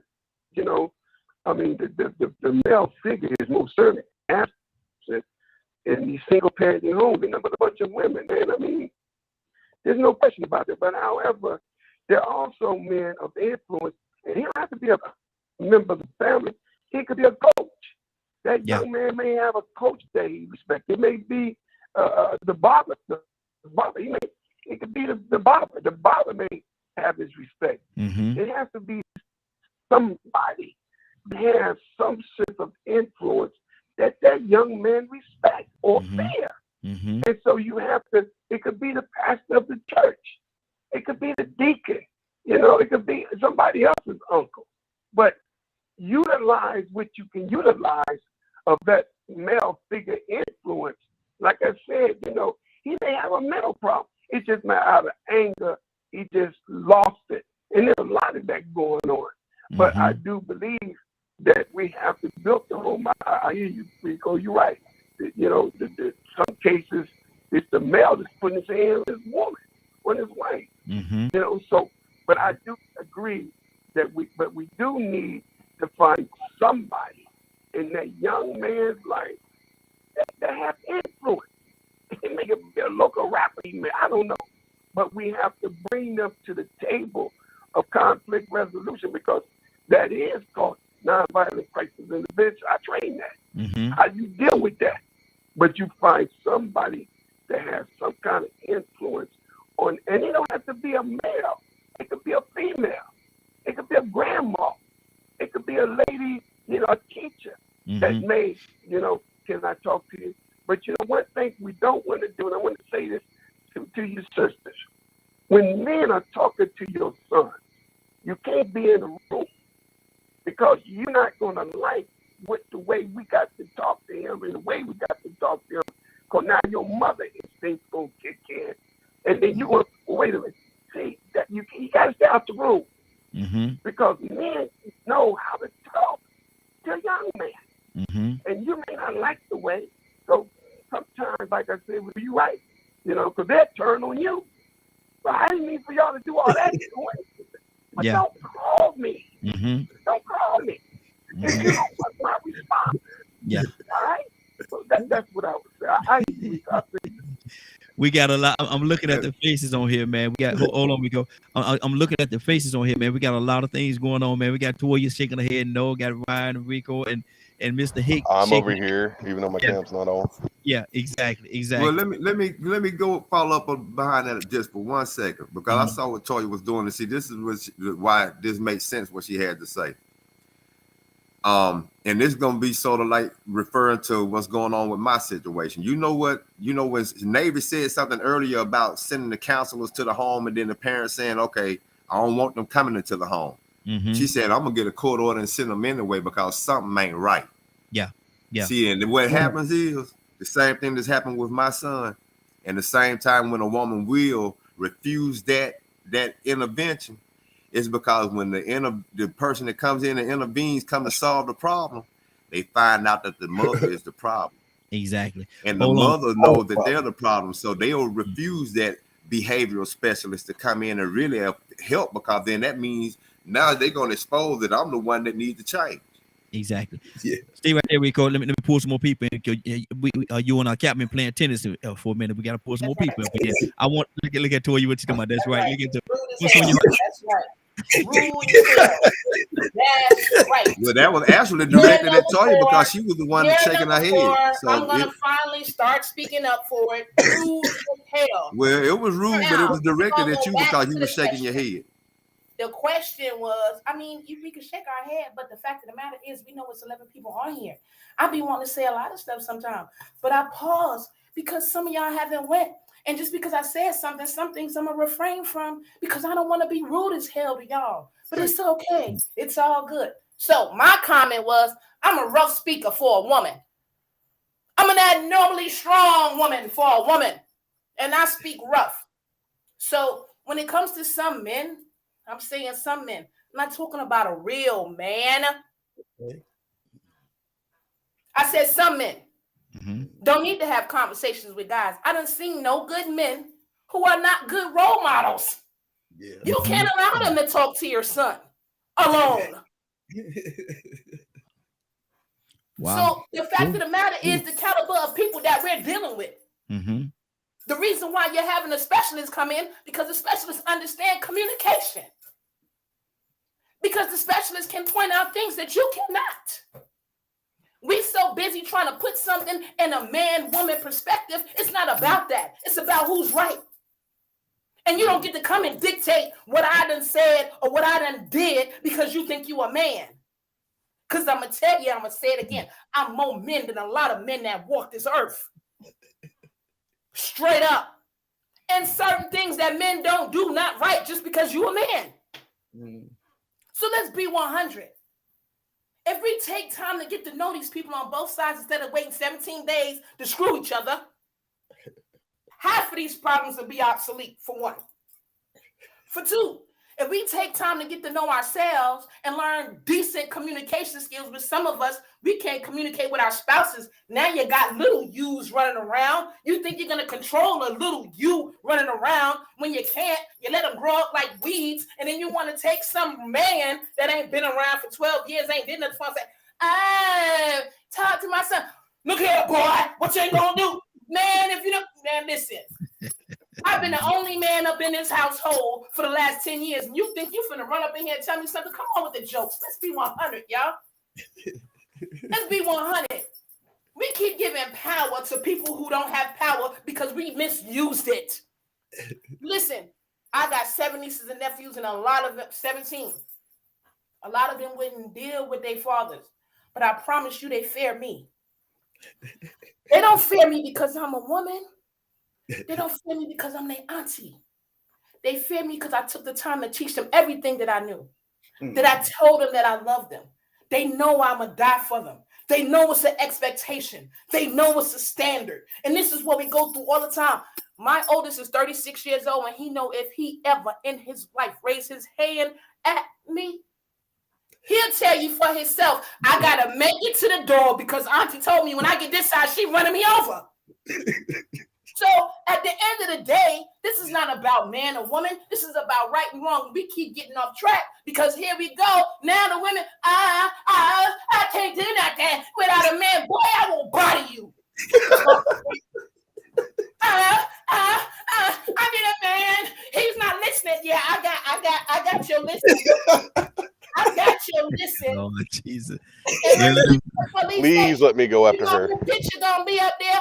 I'm gonna have my picture on one side and their picture gonna be on the other one. Cause let me tell you something. If they call you talking about handling mine, you better lock them up. Because if you don't lock them up, you're gonna lock me up. And unfortunately, that is the fear that I use for all 17 of them. And they're not right, but they're not in jail. They're not murderers. They're not rapists. And they know not to beat on none of my family members. And there ain't no man been around. I'm just throwing it out there. So we need to be real about raising our kids the right way and stop putting this power on a man, a woman, the state. Nah, bro. You lucky I didn't swallow you, but I'm gonna send you back where I got you from. Okay, Toya. Okay, in the corner, in the corner. Go on over there. Please go next. I'm doing a certain. Hold on, Badge. I'm coming to you. I want to talk to my ladies right now. Let me go to Cassandra. Cassandra, what's on your heart? Yeah. I've mentioned this particular case before. I consider her a really close friend, and from the time her son was 4 years old, he has put his hands on her. I'm talking at 4. And later on, we found out that he had some mental health issues going on. But now it's gotten so out of control. He tried to, he's blackened her eye. He has done different things. He tried to kill him in the car. Now he has a gun, and the whole house is under house arrest as far as I'm concerned, because everybody is walking on eggshells because they don't want to set him off. And she tried to get, help from him, mental health help. They've had to call the police multiple times from him, fighting and threatening people. When I tell you, I feel so hurt for her and her family and what they have to go through and have been going through with this child since he was 4. I'm talking tearing up stuff, kicking in walls. It's crazy. But if you saw him right now, you wouldn't think there was anything wrong with him. Mm-hmm. But he is so dangerous. And I think I said this once before. One time she called me. She said, I'm going to kill him, and then I'm going to kill myself. Wow. Literally, she was like, she said, I can't do this anymore. And I think I said this too. I spent like 2 to 3 hours trying to step her down, get her to step back. But she was like, I cannot live like this anymore. That's torment for some people. If you have a child that's putting his hand or her hand on you, that's a problem. Yeah. And you need to do some type of intervention. Somebody needs to try to help. I can tell you right now, the mental health system does not help with children like that, because when I worked with the Georgia Department of Behavioral Health, I dealt with children with serious behavioral issues. And when I tell you some of the stories that I've heard from parents would literally curl your hair. I'm telling you, of abuse. Wow. Now, how old is he, and is this currently going on? Yes, Mhm. yes, Rico. He's 20. He's in his 20s now, early 20s, and it's still going on. That's what I'm saying. Literally, he has a gun. He got hold of a gun. He joined some gang and got hold of a gun, and he will literally pull the gun and hold the whole family hostage. Wow. Zamari? And the police will come and they will not do anything. Wow. Wow. So he got free reign to do what he want to do, basically. Zamari, what's on your heart, sis? Yeah, it's time to put. I'm sorry, I hate to say it, because no one wants to hear that about their child, or if you're close to the family. But it's time to put him somewhere. If he's that much of a danger, there's got to be some place to put him. Jail's not the place for him, right? Because if it's a mental issue, jail's not going to help that. And I don't know if there's any kind of medicines or anything like that this kid could be on that would help him. But something's got to get done somewhere, right? Because now he's 20-something years old. He's putting his hands on his mama since he was 4. Mm-hmm. It doesn't matter how often you spank a child who has something like that going on upstairs. It doesn't matter how many times you correct the behavior, in my opinion, depending on the extent of that mental issue, because they're still going to do it. And it could even make them angrier, right? And they're just going to keep doing it and keep doing it and keep doing it and keep doing it. The more you try to correct it, the more they're going to keep doing it. Mm-hmm. So in a situation like what she's talking about, corrective measures, that discipline, that hard discipline, is not going to fix that. So what do you do? Do you think that had it been addressed at 4 or 5 years old, they wouldn't be in this situation right now? Well, it depends. Did the mama try to? I mean, that's something for her to answer, because she didn't say whether or not. I would assume. Yeah. I don't know. But let's say it was corrected, right? Let's say she did do that. Let's say she did dish out that discipline. But again, then we have to go back. Okay, this is something going on upstairs that discipline is not going to correct. Mm-hmm. Because that's not how people who have those mental health issues like that on that level, discipline's not going to correct it. Mm-hmm. It might help to a point, but then you have to have, like she was saying, those other interventions. You have to have something in place that is going to help keep that child on track. Mm-hmm. And so without all of those different parts, this is the result. Without having all of that help in all of those different areas, this is the result of now what this mother has to deal with from a 20-year-old child. And for me, it's so hard to say, because as a mother and having a mother's heart like that, right? You don't want to put your child in an asylum. You don't want to send them off to some psych ward. But at the same time, if it's getting to the point where you have those thoughts where you are going to kill your child and then kill yourself, then it's time to probably look at maybe putting them in a mental ward somewhere. Hey, Cassandra, are there other children involved as well, or is he a single child? Well, there are other children in the house. Wow. He is her only child. There are other children in the house, and literally said they walk on eggshells. And I can't say too much. But anyway, this person has gone and has access to the judicial system because she works in the judicial system. Wow. And they literally nothing. They saying they can't do nothing with him. He cannot be committed. He cannot be committed. They cannot make him take meds. He refuses to take the meds. He self-medicates. So it's a whole, and I know Navy knows what I'm talking about. I don't know what they do in Mississippi. I think in Navy's in Mississippi. I don't know how they do it there, but they will not commit him. And she works anyway. Let me go to Navy. But believe me, yeah. Wow. Navy, what's on your heart? What are you hearing? Man, like my heart breaks, because this is like, for Miss Cassandra and I, we see this every day or every other day. We see it more often, don't. And that's and as well as some of the others that's on the line that may not necessarily do what we do, but are involved in other places. And the sad part is that baby being 4 years old. Now to answer your question, Cassandra, it ain't too much different here in Mississippi once they get over the age of 18. And that's the unfortunate part.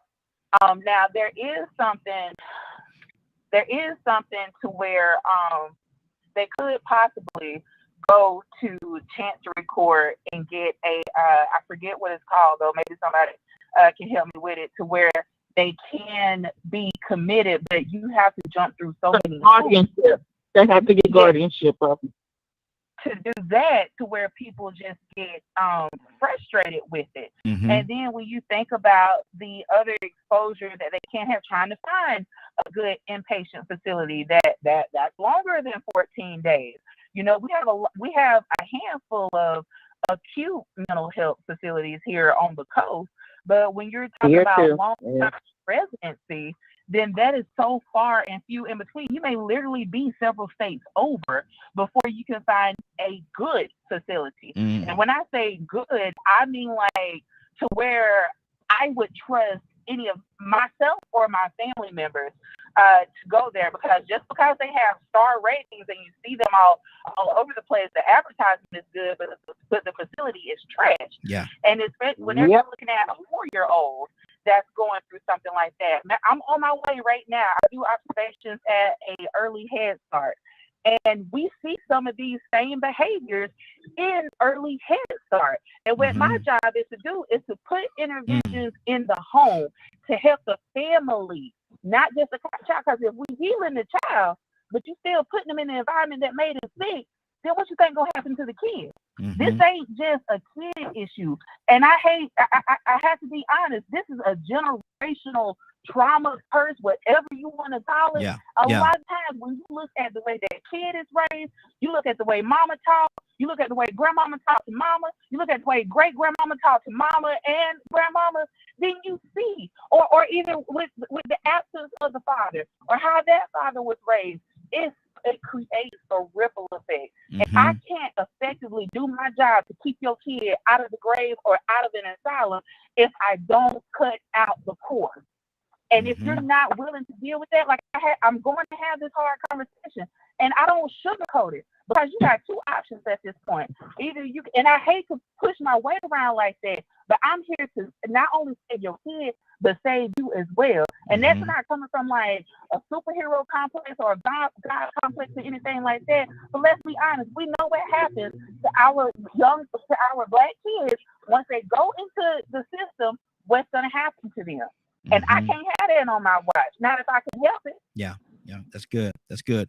Goddess, and then I'm going to the bros. Goddess, you the last lady on the totem pole. Then we're gonna go to the bros. I know a lot of them got a lot to say on this topic right here. So, Goddess, what's on your heart? All I can say is I'm going through some of the same issues that we just talked about with my daughter, and she's 20.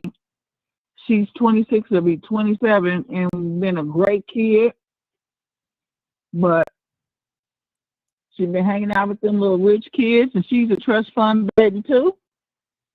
And these drugs out here, whatever that powder stuff, hey, it's real. And I told her, I said, you see people dropping dead every day.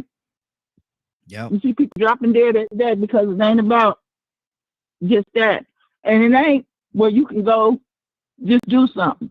I drive a bus and I see all these drug addicts out on the street during the whole winter time so bad that it just tears my soul up. And she's not bad like that, but it'll come a time, in my personal point of view, where you will be. And it's devastating. I mean, if it got to Whitney, and I tell them, if it got to all the most. And I understand what I think it was Captain saying, that you don't want to put your kid in jail. That is not the right route to go. What is the route? Yeah. You see what I'm saying? Yeah. What is the route? Ain't nobody told us what the route is, because now They're at the age you don't have the insurance. You have to deal with Medicaid because they can't keep a final job. I went through trying to get her put on my insurance. Can't do that because she won't sign over guardianship. Mm-hmm. So that's how I know how you're supposed to go about doing it. Wow. Wow. You at AMS, you don't know what to do. So you up all night as a parent. Like, are they safe? I seen the silver car in the bad crash. Was that them? Oh, a girl got shot and a dude got shot. Was that them? Wow. These are the things that you're going through as a parent. Mm-hmm. And then still got to get up and go to work the next morning because you up all night. Or I didn't see myself get off of work at 1 o'clock at night and drive around trying to find her. Mm. Because you don't want to see them in a situation. Yeah. So if you turn around and you put her out because you grown, then you have to worry about them being in the street element. Yeah, exactly. My child is completely green. Mm-hmm. Wow. No, all you can do is pray and put it with God. Mm-hmm. That's what I've learned to. I mean, not that I learned to do that, I've been doing that, but I'm just saying that's the only thing I can find. If anybody on here in this show could tell me what I need to be able to do, I'm listening. Mm-hmm. That's wow. And we have a few of the ladies on here are actually counselors. I wish I had an answer for you. I really do. And my heart bleeds for you, man. I wish I had an answer, but at this point I really don't. And I'll just be running my mouth and talking. And this is not a time for running mouth and talking. This is the time for helping.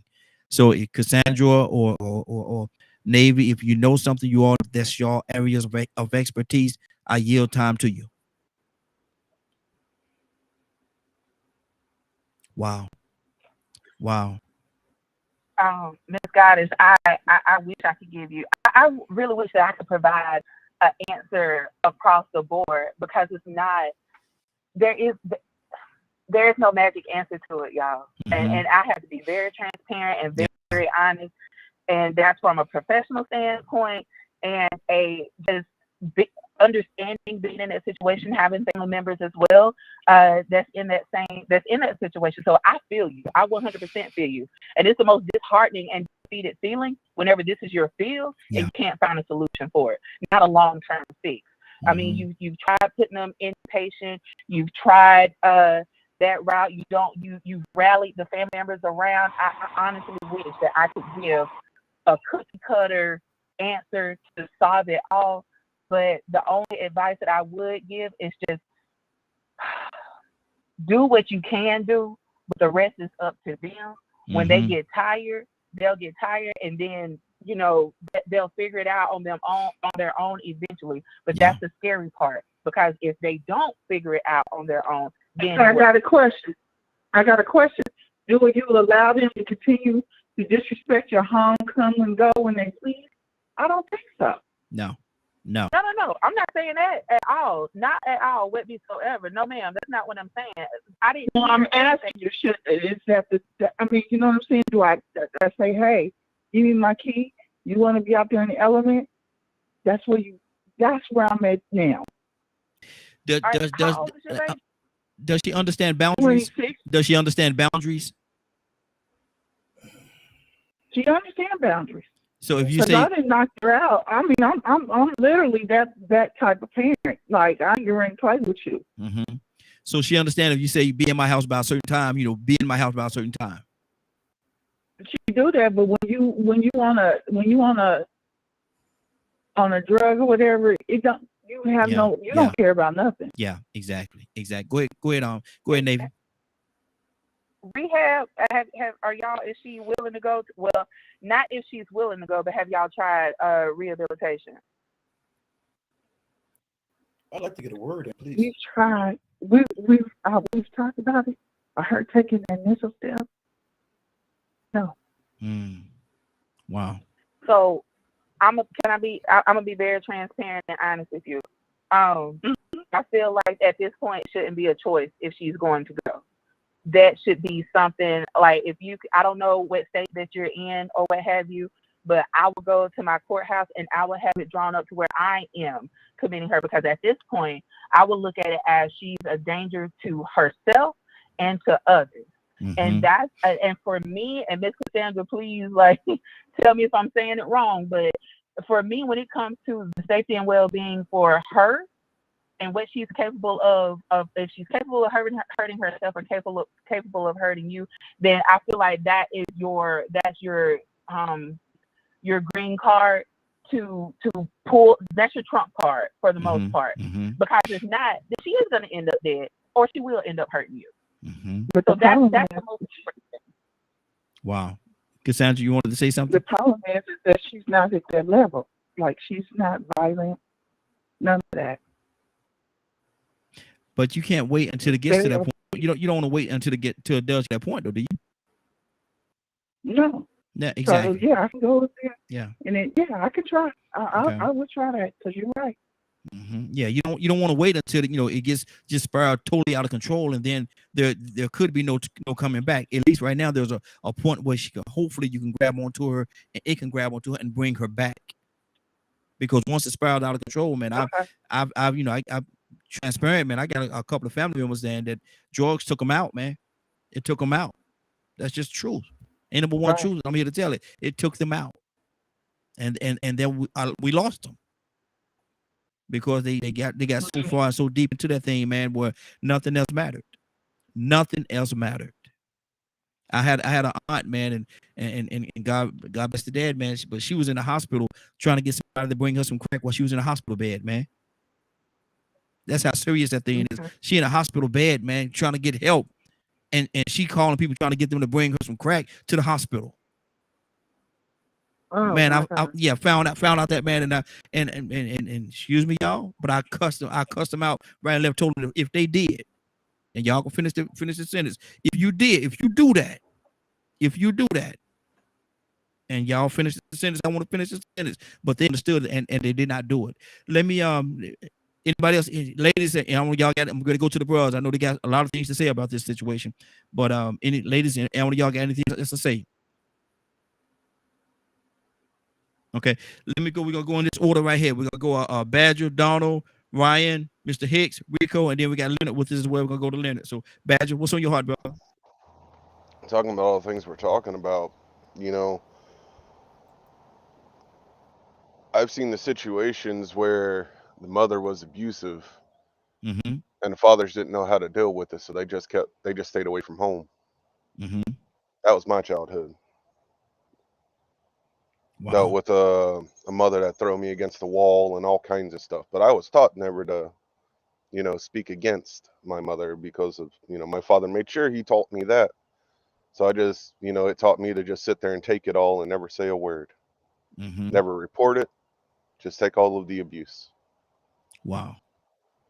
So there's a lot of depth in this conversation and a lot of different scenarios, because I ask myself sometimes, should I have stood up for myself? Should have I did more to protect me and my sister? How much of it was my responsibility to stand up, because no other parents, they just showed me pity but did nothing. They stood there and watched. At what age were you? Oh, that was from the age of 6 until, actually, if she could still do it today, she'd do it. But at age of 6, what were you to do? That's the thing. So I sat there and watched my dad leave, and I'm supposed to respect a woman, respect my mother, because that's what I was taught. But I sat there and watched him never defend us and just leave. Wow. So I grew up with a mentality that it was okay for a mother to treat their children like that, because you're supposed to respect them. So if they're doing it, it's okay. So just to throw out there a different aspect of things. So I spent most of my life never trusting a woman, because, they're just evil creatures. But I learned different as I grew up. I overcame all that toxicity and all that junk. So now I'm a mental health advocate. I talk to Navy quite often. And that's an aspect of this whole situation that I'm more focused on, is looking at the mental aspects of where people are at, because you've got people with different disabilities, you've got people that are screwed up in the head, you've got parents not knowing what to do because they're afraid or scared to do anything or say something. Kids go to school and the other kids say, you ain't got to listen to your parents. I remember when I was in school, they're like, just tell your parents what to do, and if they don't do anything, call CPS. Mm-hmm. So there's so many facets to this situation of, yes, should a child be respectful to the parents? Absolutely. But the parents need to be respectful of the children too. Exactly. So in this whole scenario, it's figuring out where are those lines of the healthy relationship, and at what point do you make sure that the lines ain't going to get crossed? Or at what point should you actually try to get involved? Because unfortunately, we live in a society where even if you call, doesn't mean anything's going to change. And then they're going to become adults, and they're going to be abusive. If they have kids, their kids are going to have to deal with it. There's not a lot of people break that toxic cycle of generational abuse. So this is such a huge, multifaceted situation. That's why I loved what Navy said. There's no generic answer. Each situation is going to be unique to the situation. Exactly. Good deal. Let me go to Tucson. What's on your heart, brother? A lot. It's nothing's cookie cutter. But when I look at my kids, I try, no matter what they're doing, what kind of child it is, because each child is individual. I try to say, how do I want to see them again? Some kind of way. I want to see them again. Now, how would I see them again? It's going to have to take some tough love. I mean, some people say, well, men are different, women. It ain't about that. Look, parent. Because if we get into the men and women, we're going to have another argument with problems we can't solve. But we are responsible for the lives of our children. Hopefully, the lives, and not visit. That's why I say, how do you want to see your child again? Because if something doesn't happen drastic, it might be the grave, and you don't want that. Exactly. So as a tough love, it might be to the point where somebody said, you shouldn't have done that to your child. Mind your business, back up off of me, because I want to see my child again in a place other than the grave. Yeah. So if I have to do whatever it takes, if I have to visit them in jail, when so be it. If I have to visit them in a sane asylum or mental institution, we don't like to call it certain things, but it is what it is. Then because I want to see the child again, I have to do certain things. Some of these kids really don't care. You called the people, they've been called. My child called them on me before I can call them on him. That's fine. Y'all come on. Let's talk. So what I do what's necessary to know that the child is manipulated. They know the system. They'll beat the system. So, okay, let's go through that avenue. All right. Now, you've made the decision that you're not going to listen. Okay. I'm going to have to back up a little bit. I'm going to have to let you bump your head. I'm going to have to let you go through some situations. Okay. You didn't wind up in jail. Good. You're not dead. It's hard. I don't want to see my child in jail. I'm not going to bail him out. Yeah. And let him continue to go and do the same thing over again. Leave him there. Leave her there. Because it's the option is the grave. Yeah. That's the last option. That's the last option. That's the last And if turn. we're Yeah. not willing to be as parents liable, we got to be liable for even sometimes our kids' actions, to the point where we got to do the drastic thing, the ugly thing. It get ugly. Parenting is ugly. Yeah. It's not pretty. It's not cute. It's not popular, because we got to shake the tree. We done got to a society that they dictating what you do with your child. Stop it. You do what you do. Yeah. And I know we reach out to different people. Now I'm gonna shut up right here. But it's just the options that you want. And you have to make the hard decisions. And some of them may make you cry at night. But after you finish crying, you can get up out of your bed and go see your child. Exactly. Exactly. Ryan? Man, so I'm gonna put some realism on it from what's happened to me. We've talked about my past a little bit before, and you know, I've had a mother who was so abusive or abused by her husband that she turned around and did it to me. After years of never being abused by my mother, he affected her to the point to where she kicked me in my seed spreaders. Something I would never expect my mother to do, right? Yeah. Did I strike her? Nope. I did take her leg and remove it from my genitalia. She did fall, and that was unintentional. But did I strike her? No. But I did get him. And she beat me far worse than she ever would. And I messed his whole face up. He's still deformed to this day. But that was my stepfather, not my blood. Even if it was my father, I would have probably never done that. But there's multiple facets. We're talking about jail. I tell you what, you send one of them kids to jail that put their hands on their mama, and let some of them men in jail find out you put your hands on your mama.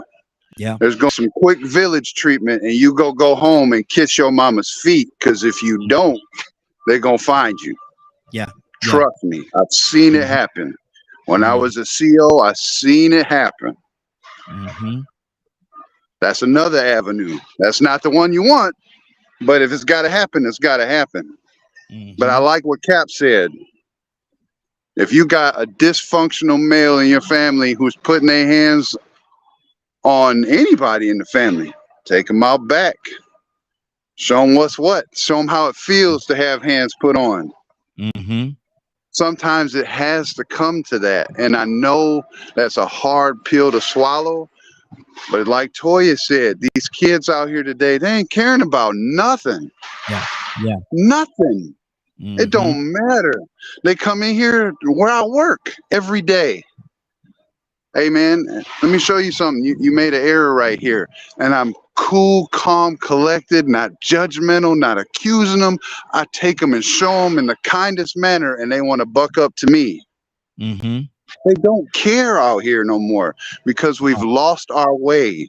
We're so scared of the government coming in our house and messing our stuff up that we done stop whooping our kids when they do something wrong, stop sitting them down, talking to them like a adult, because sometimes you got to do that. You got to talk to your kids real. And everybody's so scared of everything, and it's messing up all the dynamics. All the dynamics of family. Like, you should never have these kind of problems in family. Sure, there are mental health scenarios. Sure, I get all that. When we're talking about life and death situations, that's what I'm hearing right now. Life and death situations. My heart goes out to Goddess, because I don't know what I would do. I just lost my 19-year-old, not to her life, but she left me for another man. She left the comforts and protection of a father who raised her to where she graduated high school with straight A's, walked out to high school and directly into a hospital job for a 17-year-old deadbeat who smokes pot and don't have a job. Wow. How you think that made me feel? I cried for 2 weeks, and I don't cry. Mm-hmm. So there's something amiss. You can call it a generational curse. You can call it whatever you want to. But the fact of the matter is we've lost our way as parents. And until we fix this, it's going to get worse to the point where we out here and we're going to stop killing each other and we're going to start killing our kids because they don't want to mind. Wow. Rico, it's a lot, man. This is a lot. Start killing our kids. They already doing it. Putting them in ovens and deep freezers. They've been doing it already because they thought the oldest ones was introducing the youngest ones to deviant sexual acts and stuff like that. They out of their mind and they don't want no help. They are refusing intervention. You know, man, I was glad that Navy said something. I mean, listen, when you hear, this is our reality. When you hear the behavioral professional specialists say it's scary. Yeah. I don't know what to tell you. That means there's a number of things acting in unison that's sort of creating these conditions and also putting you in a situation where you can't help these people. It's almost like damn if you do, damn if you don't. Cap was right. You don't want to call the police on them because the police might come down and be overzealous. They might just didn't want to come and deal with that neighborhood that day. They tired of dealing with these ignorant NIGGERs. I ain't putting up with your stuff today. You're going to do what I tell you to do because we still dealing with some of these cops. See, it might be the cops that we want reform that show up. Might not be that good cop that's understanding, that's there to protect and serve. But then you say, well, I don't want to call the cops. But then if you don't call the cops, they might kill you. Yep. Sometimes you got to call the police or you might kill them. Well, I'll let the police handle you since you don't want to listen to me. You know, when I was young, I remember seeing a woman call the police on her son to teach him what it was like to get handcuffed, put in back of that car for stealing a bike, teach him a lesson at an early age. Because what she had been doing as a single mother didn't work. But, you know, I didn't want to make this a man and woman issue, but even though most of these situations do happen with single mothers, you're not fixing to hear these issues going on too much with single fathers. But it does happen. Yeah. But not too often to the point where they saying, hey, he putting his hands on me. I need to call the police on they won't mind. But see, we talking about 22-year-old grown people with rights. So my question is, I mean, and God has hit it on the head because that's the reason why I was being so rude and interrupting. I didn't mean to be rude, you know what I'm saying? But I mean, I had questions for the professionals because when that intervention is needed, what if the abuser or maybe the victim is refusing that intervention? What if the person that is the violent person, the 22-year-old, has his rights and nobody has had them committed and then nobody has diagnosed them with anything? How can you force them into intervention? You can't. I mean, you know, we say all the time, you can lead a horse to water, but you can't force him to drink. You know, I like what Cap said, but the reason why I came and interrupted and said what I said to Cap was because of the fact is, in today's reality, you don't have too many honorable enough men that you can leave to handle that situation for a woman. There aren't enough honorable enough men in the family, in the community, in the neighborhood. And like Toya said, you would have to sit back and watch what that man would have to say.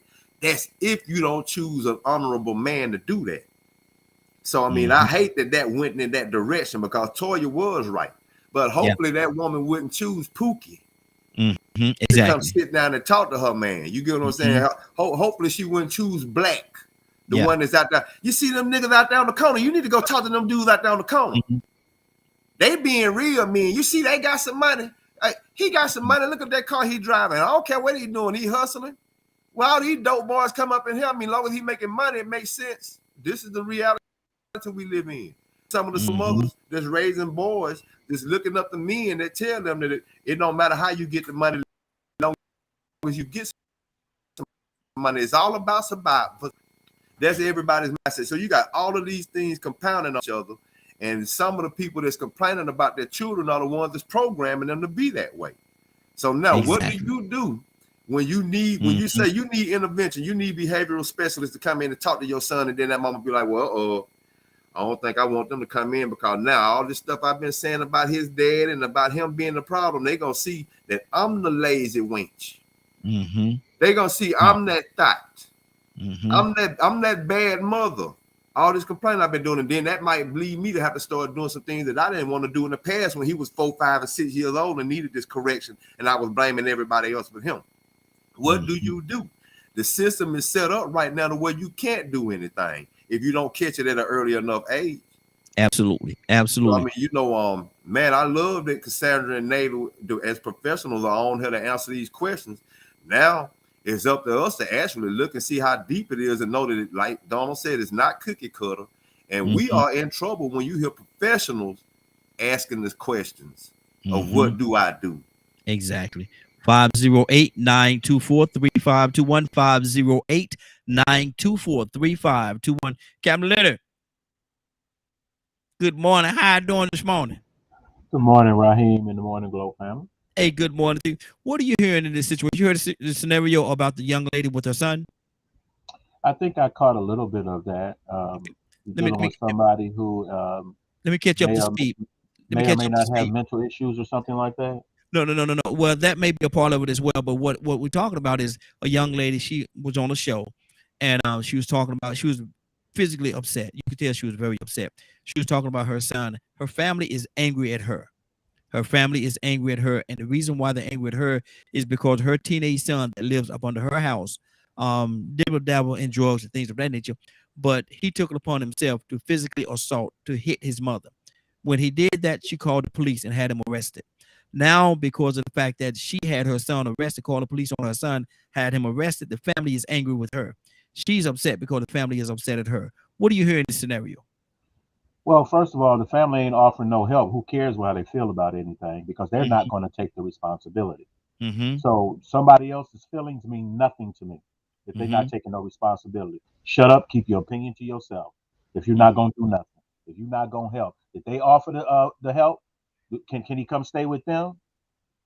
That's good. You know what I'm saying? Yeah. So, you know, it's, my mother used to say, you don't do it overnight, and you have to start from the beginning. And I think, you know, we would take our kids everywhere and things like that, and people say, he's so well behaved and blah, blah, blah. He has no choice. You know, I'm from a huge family with people with, you know, may or may not have mental issues, but, you know, a lot of them do. But we have to put that pressure on them so they know who to try and who not to try. If you love drugs, you can't come here no more. Yeah. If you want to be in the street, stay in the street. Everybody is waiting for that call that you're dead. Because that's what that street has for you. All this drug use and people doing what they want to do, and then, you know, everybody making excuses. No. If you got enough sense to do wrong, it's because you don't want to do right. And that's the bottom line. You cannot be so aggressive to do everything that you want to do that's wrong, and somebody say you got a mental problem, but you don't got what you love to do wrong. You can plan doing wrong. You can be on time for doing wrong. You can dress the part and everything else. You choosing to be the way you are. Yeah. You couldn't get in my grandmother and them had bars and stuff on their doors, right? So you couldn't even get in. Matter of fact, I don't have some cousins, they ain't allowed nowhere but the porch. Yeah, that's true. You know what I'm saying? You knock on my grandmother's house if you want to beyond a certain time. You're going to be met with a pistol at their door. They did not play any games. And if you had to do all that other stuff you want to do, get away from me. Exactly. My mother has been the guardian for several people with issues. God rest her soul. Right? And it was just, and that's how we grew up. Mental illness was everywhere. What is called mental illness today. You know. But folks that just, they don't want to do right. They street people. Because they prefer the streets. I'm a big believer. If you can't control and behave yourself, you belong in a cage. Wow. Because I am not going to allow you to hurt innocent people at will over and over and over again. Mm-hmm. And see, and that's what our system is allowing to happen. You got this, like, say for instance, you said he hit his mother. Yes. Where's her mother brothers at? Mm. Her father. Mm-hmm. Also, young ladies have to understand. Don't get caught up in breeding with wicked individuals. Mm-hmm. What you think that child is going to see? Your wicked lifestyle, dealing with wicked men and women that have no moral integrity at all, and you expect this child to come out okay? Mm-hmm. Wow. Wow. Even think about it. A Mm-hmm. woman that has a child with a man that don't take no responsibility for nothing, in the street selling dope, and he's just a menace to society, and you go and have a child by that man? Mm-hmm. This does not make sense. Exactly. This outcome is what happens. Like Rico said, you can, even as a court-appointed advocate, I can go in home and tell what the problem at. It's, do you want the help? Mm-hmm. Good deal. Good deal. 508-924-3521. 508-924-3521. Got 30 more minutes before we get out of here. Got 30 more minutes. So give us a call. Let us know what's on your heart. Cassandra, talk to me. Yeah, I really was being careful about what I said because this person sometimes comes on the show. Mm-hmm. Okay. So I didn't want to say too much. Mm-hmm. But it's the reality is there that we deal with some really serious issues with children, and we know that but that's not our topic for today. We know that there are children that the parents that abuse children. We know that. If not, we wouldn't have foster care, to tell you the truth. Mm-hmm. But we're talking about a child hitting the parent, and when I tell you, when you talk to parents and they are afraid, I mean literally terrified of being in their own home with their children, the child that they birthed, and I'm talking about a young is 4 or 5 years old, the parent is afraid of their own child. No, man, that right there. That's too much. That's too much. I have a problem with that all day long, but it's a reality, and I know Navy. We've dealt with these, these type of households. It is heart-wrenching, and the parents are crying, and you can't. I mean, what can you do? Because they're not going to take, they're not going to remove that child, willy-nilly. The foster care, or the system is very funny about removing the children, as they should be, from the home, but you're living in there afraid of your child every day. Every day. What the heck? Wow. But it's the reality. Yeah, that's a lot. That's a lot. Goddess, what's on your heart, sis? Toussaint, you next. Goddess, I'm just sitting up here listening, I'm sitting up listening and just taking heed to the things that I think that suits me, and I think that I think that was Navy who was talking to me. I'm not for sure.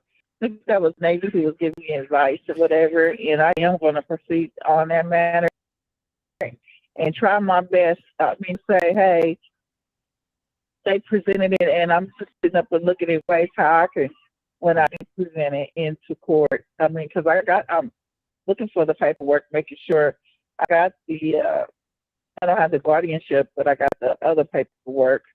So I'm just basically trying to figure out when will be the day I can take off to go handle that.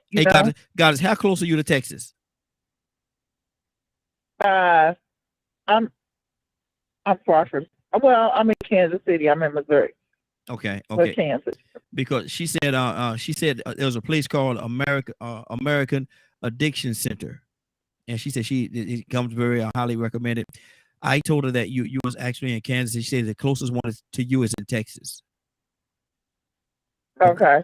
It's called the And American and Addiction Center. I wouldn't mind it, but it's just how do we get that paid for? You see what I'm saying? Mm-hmm. Yeah. Yeah. Mm-hmm. So I wonder if there Texas are any ain't nothing but a grants. jump skip to me. I'm willing to jump all over the world if I had to. I wonder, are there grants or something like that that can help and assist in situations like this? Badger, Badger, you the researcher, man. Look up, see if there are any grants that help in situations like this for abuse, addictions. Look that up for me, Badger. I was already in the process. My man. Good deal. Go ahead, God. Let's finish your thought.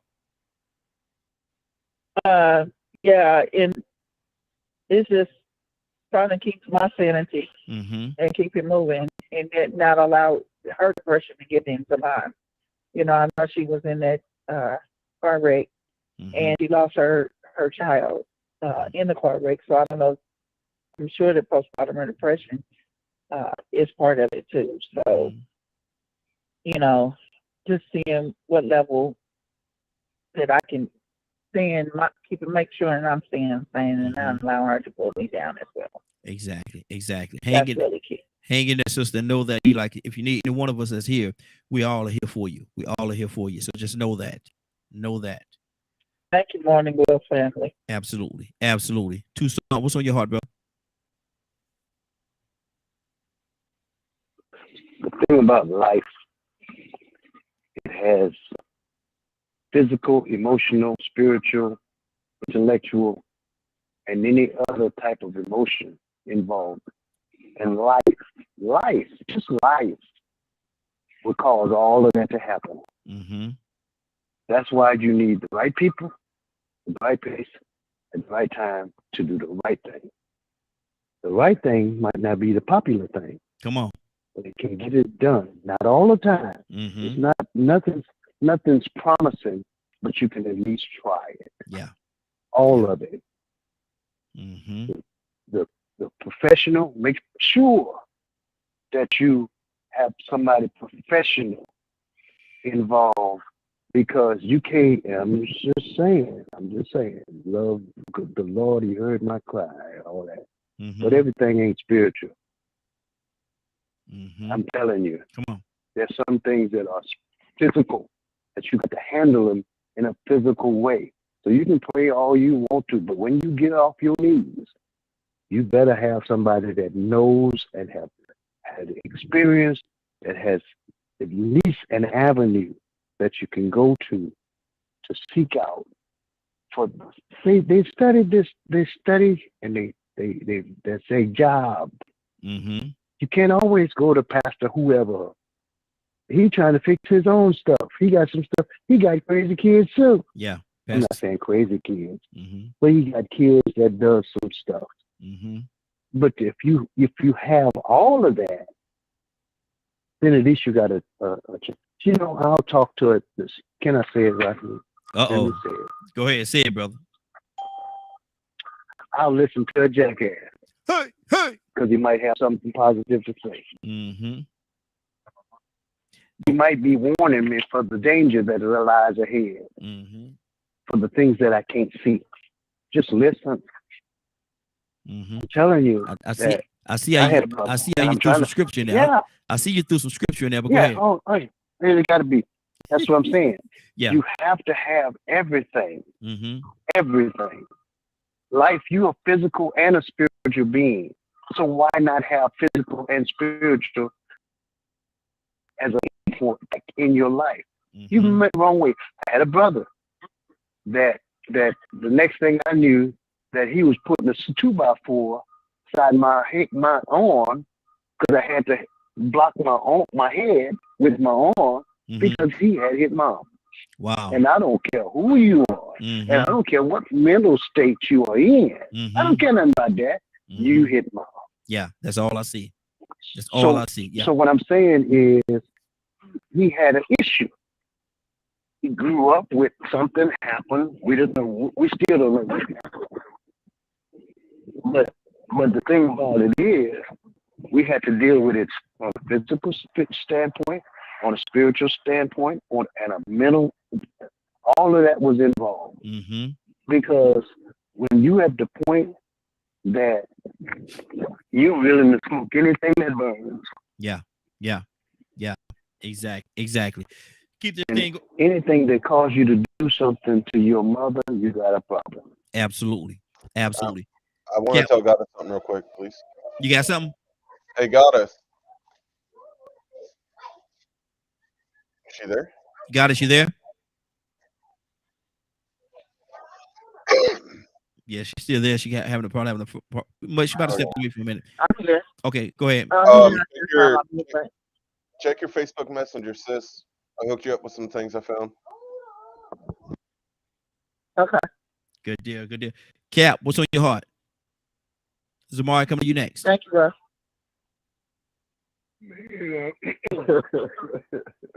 Wow. It's a lot. You know, I feel my sister's pain. We all have family members. I mean, as I'm listening to her, I got the same situation with my sister's, my niece, daughter. She's so violent. She can't take her into the home. She'll burn it down, and she's so mentally won't go through no institution. And she, what she do, she runs away, and it's bad. I had a nephew. He jumped off the bridge. This happened about a year ago. He jumped off the bridge to commit suicide. My sister's son. And he landed on some logs and trees that was in the river and saved him. And to the degree, as my sister said, what do you do? Let me say this, what came to my mind, dear family. It has to be fixed. To do nothing is not an option. Absolutely. I'm going to say that nothing is not an option. And no matter how we leave this line today, I'm leaving this line with a more determination. And remember, y'all, I have peacekeepers in 33 cities. That's my organization, the Peacekeepers. I want to utilize my peacekeepers to create within those cities a council of board of professionals like Cassandra and Sister T, who can be a part of a counseling that if someone like my sister Goddess would call, we may not know everything, but we could surround her with the best professional people that we know how. But the main thing we could surround Sister Goddess with is love. Love. Give her the love to know we got you, sis. Yes. You know, we know it's a family member, and we're going to do all we can. We can do that. That is within our power on this line to do. And if Ryan said, you know what, Captain, count me in Detroit. Let me put a team, and then somebody count me in. At least we can start addressing by having a team of everybody on in this city to say, well, you know, we may not solve it, but I sure enough can give you some love, and we can get the most professional people, and then let God lead the way.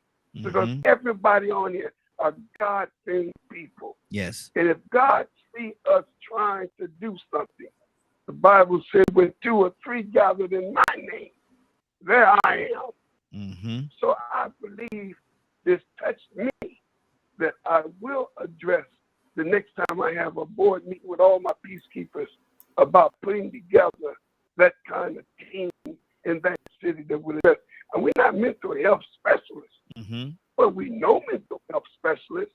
But the main thing is surround that person who's going through with the best of advice, the best expertise. But the main thing, Sister Goddess, Lord knows we love you, sister. Trust me that God has you and your family. Trust me. Exactly. And just the fact that you spoke on it touched me in a way that I said, man, from this day forward, I'm going to try to put something like that together that when she says what to do, and I can say, sis, where you at?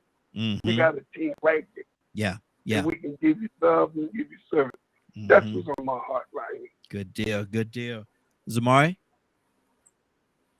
Yeah, I apologize, but I was distracted when Goddess was giving her story. I heard something about her daughter, but that was all I caught. So I can't really speak anything on that. And I do apologize because I wish I had heard. So I don't really have anything to add at this point. Okay. Good deal. Mr. Hicks? Oh, yes, sir. Yeah, I'm calling on you. Don't be shocked. Don't act like you shocked, man. I'm calling on you. You gotta know I'm a wise man. I've been around a lot of people. There But you anyway, I just want to say one thing. You skip all over me, bro. It's all good. I understand. Man, you been gone. How I'm gonna call you and you gone? Well, I tried to tap you at a point before I wrote on the thing. I don't like to interject, but I tapped on the thing. I explained to you. I know I saw you look down and read it. So anyway, I was watching that thing about the dog whisperers, and that when they bring a dog that's out of control, along with training the dog, they train the owner because there's certain things the owner is doing that's causing this reaction in the dog. I got experience in the social, I got a degree in it. I worked 15 years with juvenile leagues in the court system. Okay. So I'm in that level. I don't have it. So I got some experience. Jail was the best thing for me. Wow. It saved my life. It did. I'm saying that point to say this. I don't think you should call the police in a domestic situation. I work law enforcement. They're the worst situation you can go in. The domestic disputes, emotions are high, and everybody's out of control. I guess I'm saying the one point I say is that when I worked this pro with the juveniles for the first year, we just worked with juveniles, but it developed. Even then, we recognized that the parents got to change some things.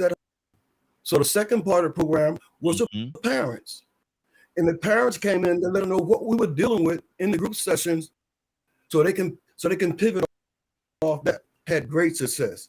Change in all these situations. Everyone always feel that you got to make this kid change. This kid's got to change what he's doing.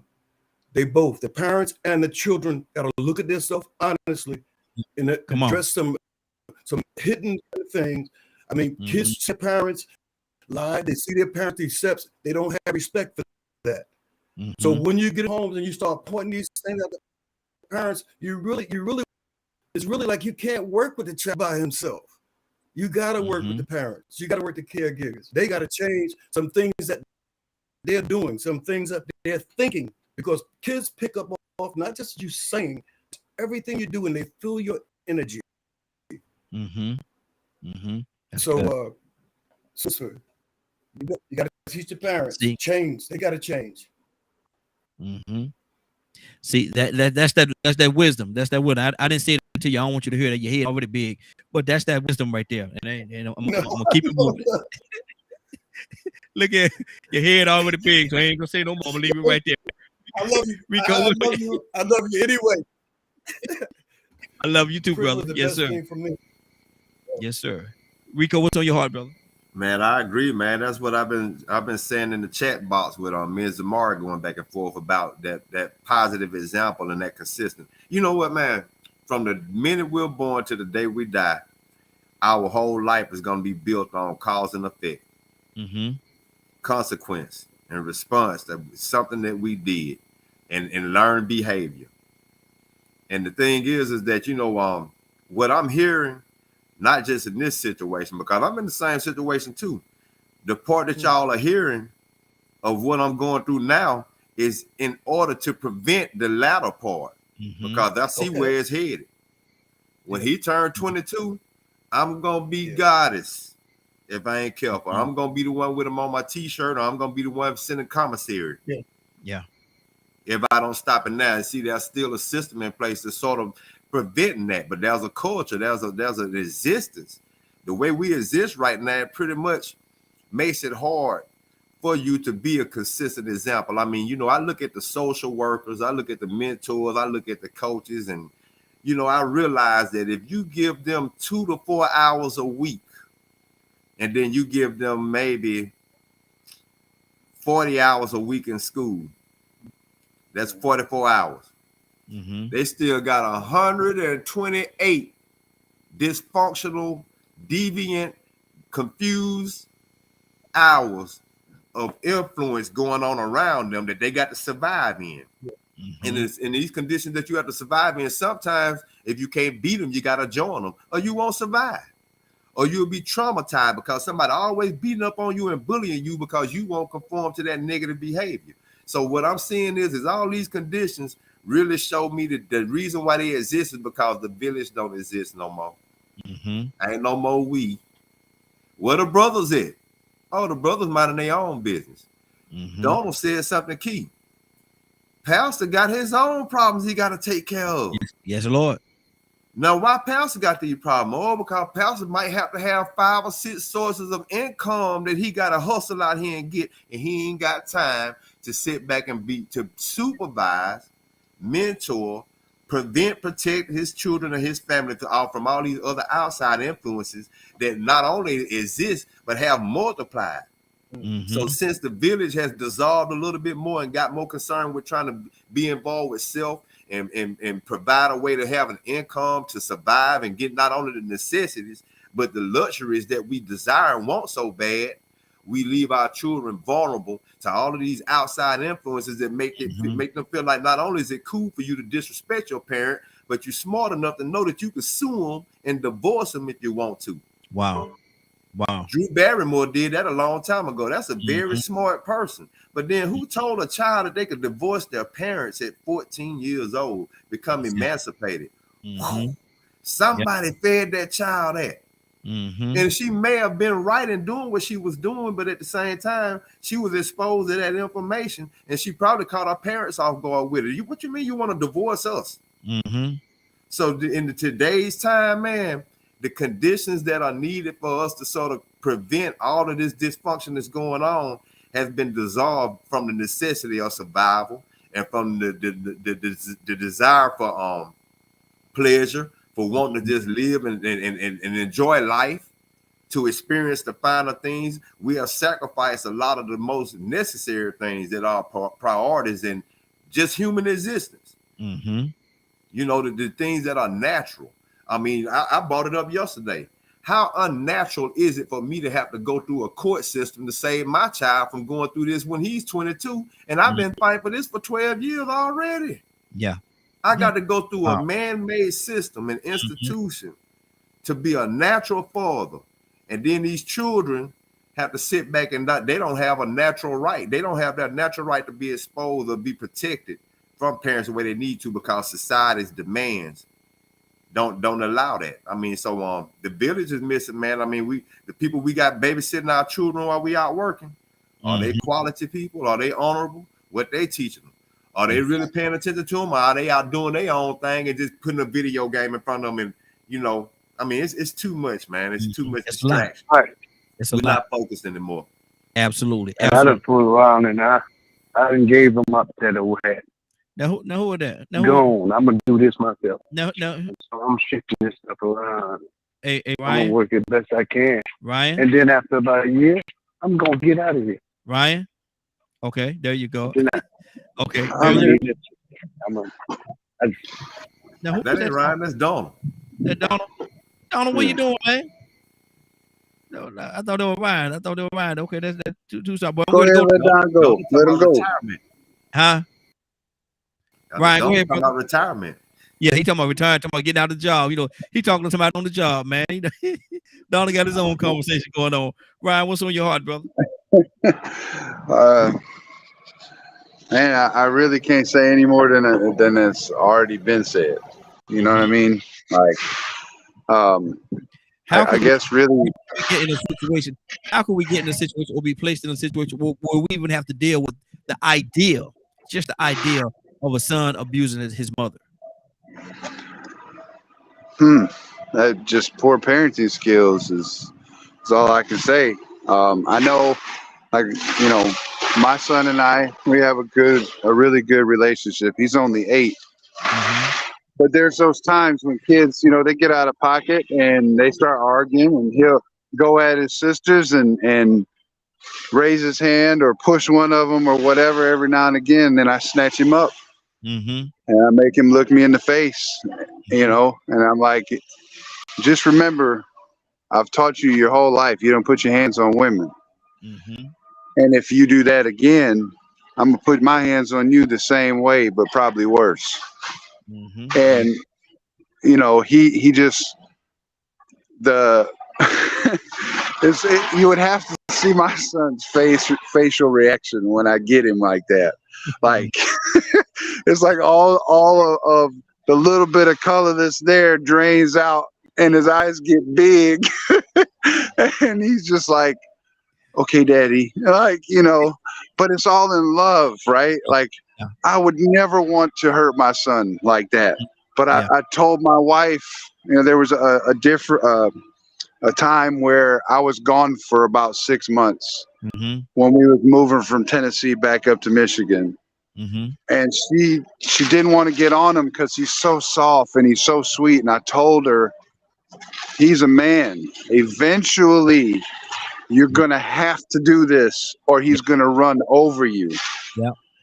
And, that's something that I feel like the lack of fathers in homes has created this atmosphere across the board because they don't have another man getting up in their face, letting them know, hey, listen here, shorty, I'm finna mess you up if you do that again. We got to raise them the right way. But along with that toughness, we got to be able to show love. And that's something that's hard. I'm finding it harder and harder to find men that have that heart that can show the love and not just the hardness. And us as men, and maybe it's a topic that we can have on men being men, is how do we get back to a point to where we love, that we show it, not just say it, we got to show it. And I look back at my grandfather and people in the past, not everybody, right? Because you can't put everybody in one box. But growing up, every group of people that I was experienced to or exposed to, there were men and they knew how to love. And they knew how to treat their family with love. They was hard when it came to discipline, but they had that love. And I think we need to figure out a way to teach men how to do that again. That's what's on my heart. Good deal. Badger? Man, there's just so much. It's like there's a lot of responsibility in the adults and the people that are also observing the situations. It's, to me, it's one of those things of with it being so many different scenarios and situations, and once again, how much help is a person going to get? So like I understand a lot of what people are saying, and then I just want to make sure like there's times where people need to step in. And it's depressing to know or see or observe a situation where how do you know when is that time, or when like it's been said on here, the other parent will push you away and say, no, that's my child, you don't have. How do you know? How do you identify that time? Man, if a kid's sitting there writing suicide notes, there's something going on.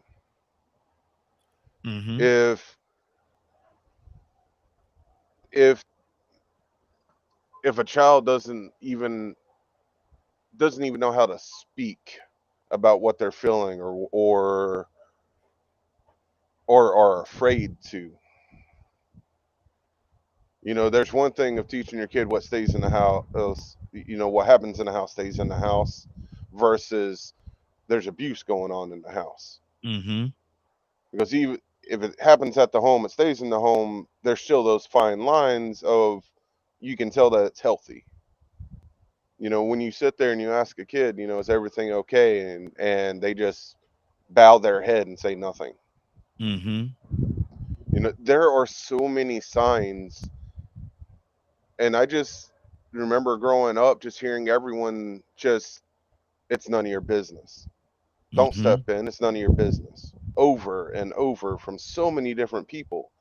And then now we're having conversations of, you know, look at all these lazy kids. And it just reminds me of, you know, I'm 36. So I just remember growing up going from where the grandparents are helping, or, you know, the neighbors are worried and they're making phone calls or something like that because there's something messed up going on. And that happened when I was a kid, and they showed up and they still thought my mom was a capable human being. So I just continued having to deal with it. And then a blessed thing happened. She decided to go to Texas, and my dad stayed in South Carolina. And my dad finally decided to get a divorce. So, you know, that was about 11. I was 11, so 5-6 years. And then when I needed help, you know what my dad did? What's that? You're too much for me to handle. I'm going to send you to your mother. Wow. Wow. Man, what did that teach me? So, and I see that happen so much, that where there are these situations where families are asking for help or kids are asking for help. Watching a teacher cry in front of me going, I wish I could do more to help you. Wow. Because they know what's going on. Like, I guess I get a little offended sometimes when all these topics come up, because calling a kid lazy and all these things, yes, there are those situations where they grew up in a ideal home and there ain't no reason for them to be lazy because they have all the morals that they need. They have that foundation.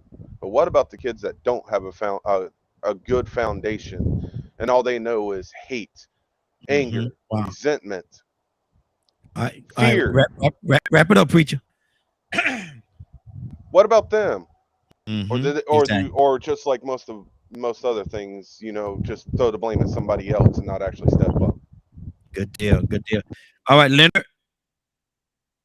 We're concluding with you, brother. What's on your heart? Well, I think one thing I want to get back with Mr. Hicks, and he said something so important about jail saved his life.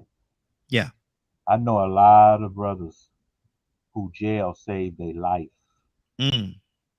Because see, what people don't understand, these people will take advantage. Your family, these kids are taking advantage of you because they know you love them. That's how they're doing it. You put them in an environment where with people that act just like them, a whole new set of rules come into place. You sit next to somebody who ain't getting out. You think he gonna tolerate you saying anything to him? Oh, you gonna learn how to act, or you gonna be dead. You're gonna learn today. And see, that's what people have to realize. It's better to be strict in the developmental years of a child, so they get used to knowing you're the pack leader, as somebody was talking about the whisperer or whatever. Because I used to train dogs, right, in the military. And you have to establish yourself as the pack leader. To this day, my son is about 23, he'll be 24. And he sent me a message the other day. He lives with me, by the way. And he called, can I go to the movies? I said, sure. What bothers me more is that he's an adult man asking my permission to do anything. Because that's what my son can't stand in front of me raising his voice. And no, you will stand right here with your hands to your side when you're discussing with me. And even when they used to try to get out of a line, if anybody that's been in the military understand, you don't speak till I give you permission. You have to establish these boundaries early in a child's life. Because when they get to the point where they looking at you, telling you some of anything, God rest my mother's soul, she let us know. I will kill you. Mm-hmm. Exactly. The moment Exactly. you believe you're going to put your hands on me, God Mm-hmm. forbid, and you have to be strict when these children are young. So at least they have enough sense to leave your house when they want to do whatever it is they want to do. Exactly. What's your scripture for today, brother? My scripture for today is, Caught you off guard, didn't yeah, you did catch me off guard. It wasn't because I was in Corinthians and it wasn't a whole lot there for me when I was reading. But the Bible guiding verse was the verse where man can't even imagine what God has in store for them who love and trust him. Mm-hmm. Good deal. Good deal. Rico, what's going on at 3 o'clock today, sir? In its entirety. If you missed today's show and would like to hear or see the rebroadcast, you can tune in at 3 p.m. Eastern Standard Time on www.dkmmediagroup.com. I'm going to say entirety so I can get back used to saying it the right way. I got to get back in that habit. Exactly. He took that whole sentence out. That whole sentence about the eternity. He took that whole sentence out. That's slick rascal, boy. He took the whole sentence out. He didn't even put that. I gotta break the bad habit, man. You gotta respect that, man. I mean, I honestly caught that habit, man. I mean, I had to break it, man. I was getting programmed. There you go. I'm with you, brother. I'm with you. Well, watch this. I'm gonna pull some out. Out of their comfort zone. Watch this. Mr. Hicks, pray us out, sir. Pray us out, Mr. Hicks. Say what? Pray us out. Well, all right. Dear Father, we come before you humble, come to you with the spirit of love. We ask you to bless all these conversations. May they be a doorway to open our mind and understand just all the power that you put inside of us. We talked about a lot of things today, but the true thing is prayer. We think it's just a small thing, but it's a big thing. Pray, stand in the gap for those you love. Analyze yourself, analyze ourselves. Show me where I'm wrong. I know there need to be a depth of things in my life. I'm not God. You are God. Ask you to bless this, everyone within my voice. And we ask this all in the name of the risen Christ. Amen. Go ahead, preacher. Boy, I threw you off guard that time. I threw a monkey wrench at you. Yeah, you got me. Yes, sir. I threw a monkey wrench at you that time, didn't I? Yes, Lord. Yeah, I can. There you go. Hey, it's been a great broadcast. But you got to leave Rico alone now. Huh? You got to leave Rico. Rico got to stay in eternity, man. He got to stay in eternity, man. He got to stay in eternity. That's a part of the contract he signed, man. He signed the contract. He wants to sign the contract. Man, look, man, I would have felt so bad if I heard somebody say it out in public, and I'd be like, man, you said that wrong. Entirety. The whole time they're right. You be arguing about no eternity, man. Don't say it like that. Eternity. Say it like I said. Man, nah, I had to break that, man. It's a habit, man. You know that. I mean, that's the subconscious thing. Sometimes we think it's something small. Yeah. And we don't realize how it can turn into something normal. And regular for us, you know what I'm saying? So it's something, you know, that was a small thing that we talking about, but it is something, you know, even though we laughing about it, I think that's something that everybody could look back on and say, you know, what is it that I participate in that really may be a bad habit or contribute to something, evolving to something bigger, a bigger problem later on down the road. Exactly. That's good. And people don't think about stuff like that, man. People don't think about stuff like that. It just happens unconsciously. Exactly. Cassandra, tell me you got something on your heart before we get out of here. What's on your heart, sis? No, I'm good. Nothing. Nothing. Go ahead. Yeah, it is. It's something on you. What is it? Nothing. Thank you. Okay. Well, look here. I want to thank everybody for joining us more. It's been a great broadcast. I want to thank everybody for joining us more than that. I want to thank you for allowing DKM Media Group and Associates and the Morning Glow for being a part of your morning. It is now, 10:08. You're about to exit the Morning Glow. But before you go, I want you to do me two favors, if you will. One, I want you to continue to pray for us because we are certainly praying for each and every one of you. Number two, why this is real simple. I want you to go out there, find somebody, and give them a hug because you never know. It could be the only hug that they get, or it could very well be their last. Love you, and ain't nothing you can do about it. Have a great day and a better tomorrow. That we shine some of this light in you from the morning glow. Take it out there into this wicked and cruel world that we live in, and let your light so shine. If you get an opportunity, give somebody some love. You just might find some love in return. Won't that be a beautiful thing? Have a great day. Take care of each other, and please, please, please be blessed. Give somebody some love and truth today. They would appreciate it, and I'm sure that you will as well. Have a great day. Love you. Talk to you tomorrow morning if God says the same.